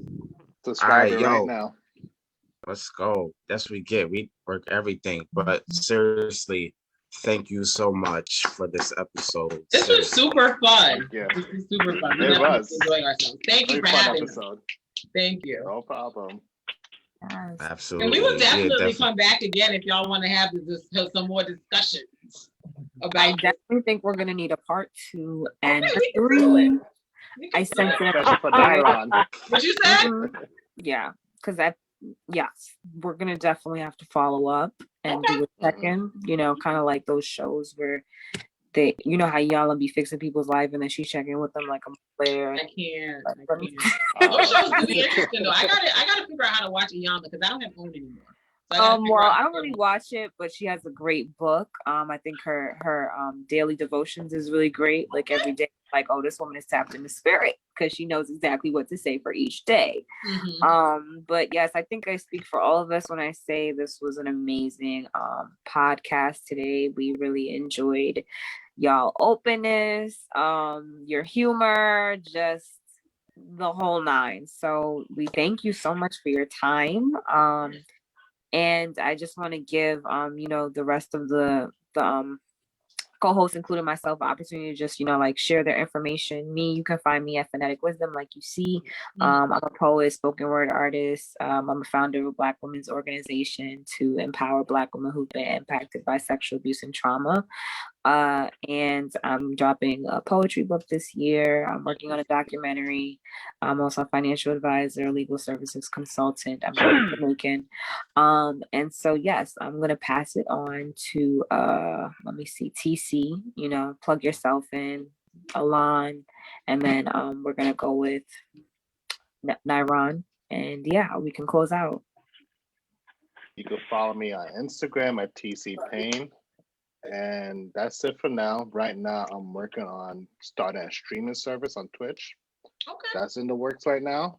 But yeah, that's where you can find me right now. All right, nice. So me, I'm on Instagram. I just made it. But you guys can follow me. It's _love_Aries_. I just post funny memes and stuff, and pictures of myself or whatever. And I'm not really working on anything. I'm just kind of like living life. But yeah, you guys can follow me. Yeah, I guess my name is Nyron, and you can follow me on Facebook.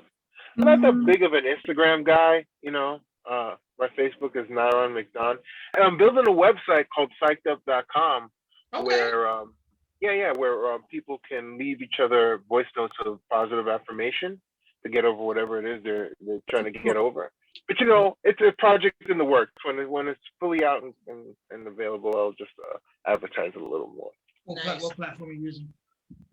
How do you spell that? I'm using NYRON. I'm Trinidadian. It's a Trinidadian name. What's your last name? McDonald. McDonald's? Like McDonald's, the restaurant? But it's Nyron McDon. Like I shortened it. MCDON. Okay. Found you. Yeah. The handsome guy, that's me. Oh, you went to Van? I didn't know that. You went to Van too? I did. Oh man, we might have bumped into each other. You never know. What year did you graduate? 09. I was from 05 to 09. I don't know. Ooh. I graduated in 05, so I definitely have no. I started in 05. You don't know? Oh, No, well, I then graduated again. in 05. We missed each other. Oh, damn. Oh well. But I found you. Okay. Awesome. All right. We're gonna let Mr. Diamond Cash Rich, the man who got us all here, lead us out. We thank you so much again for having us, Mr. Rich. Yes. Yo, that's it. That's pretty much it. You already know what it is. You can catch this on Spotify, YouTube, Apple Podcasts, everything, Anchor. Yo, we just gonna keep growing in this podcast, and we just gonna keep feeding you this knowledge and everything. I'm telling you, this podcast is just gonna keep on getting better and better and better. I'm telling you, we're gonna Yes, keep sir. going. You can definitely get this podcast also at www.diamondcashincentives.com. Yeah, that's pretty much it. Yeah. This is an awesome episode. But yeah, that's it, y'all. Already know what it is. So we just gonna close it out. That's it, y'all. All right. Good night, See you guys. everybody. Later, guys. All right, take care. Adios. Adios.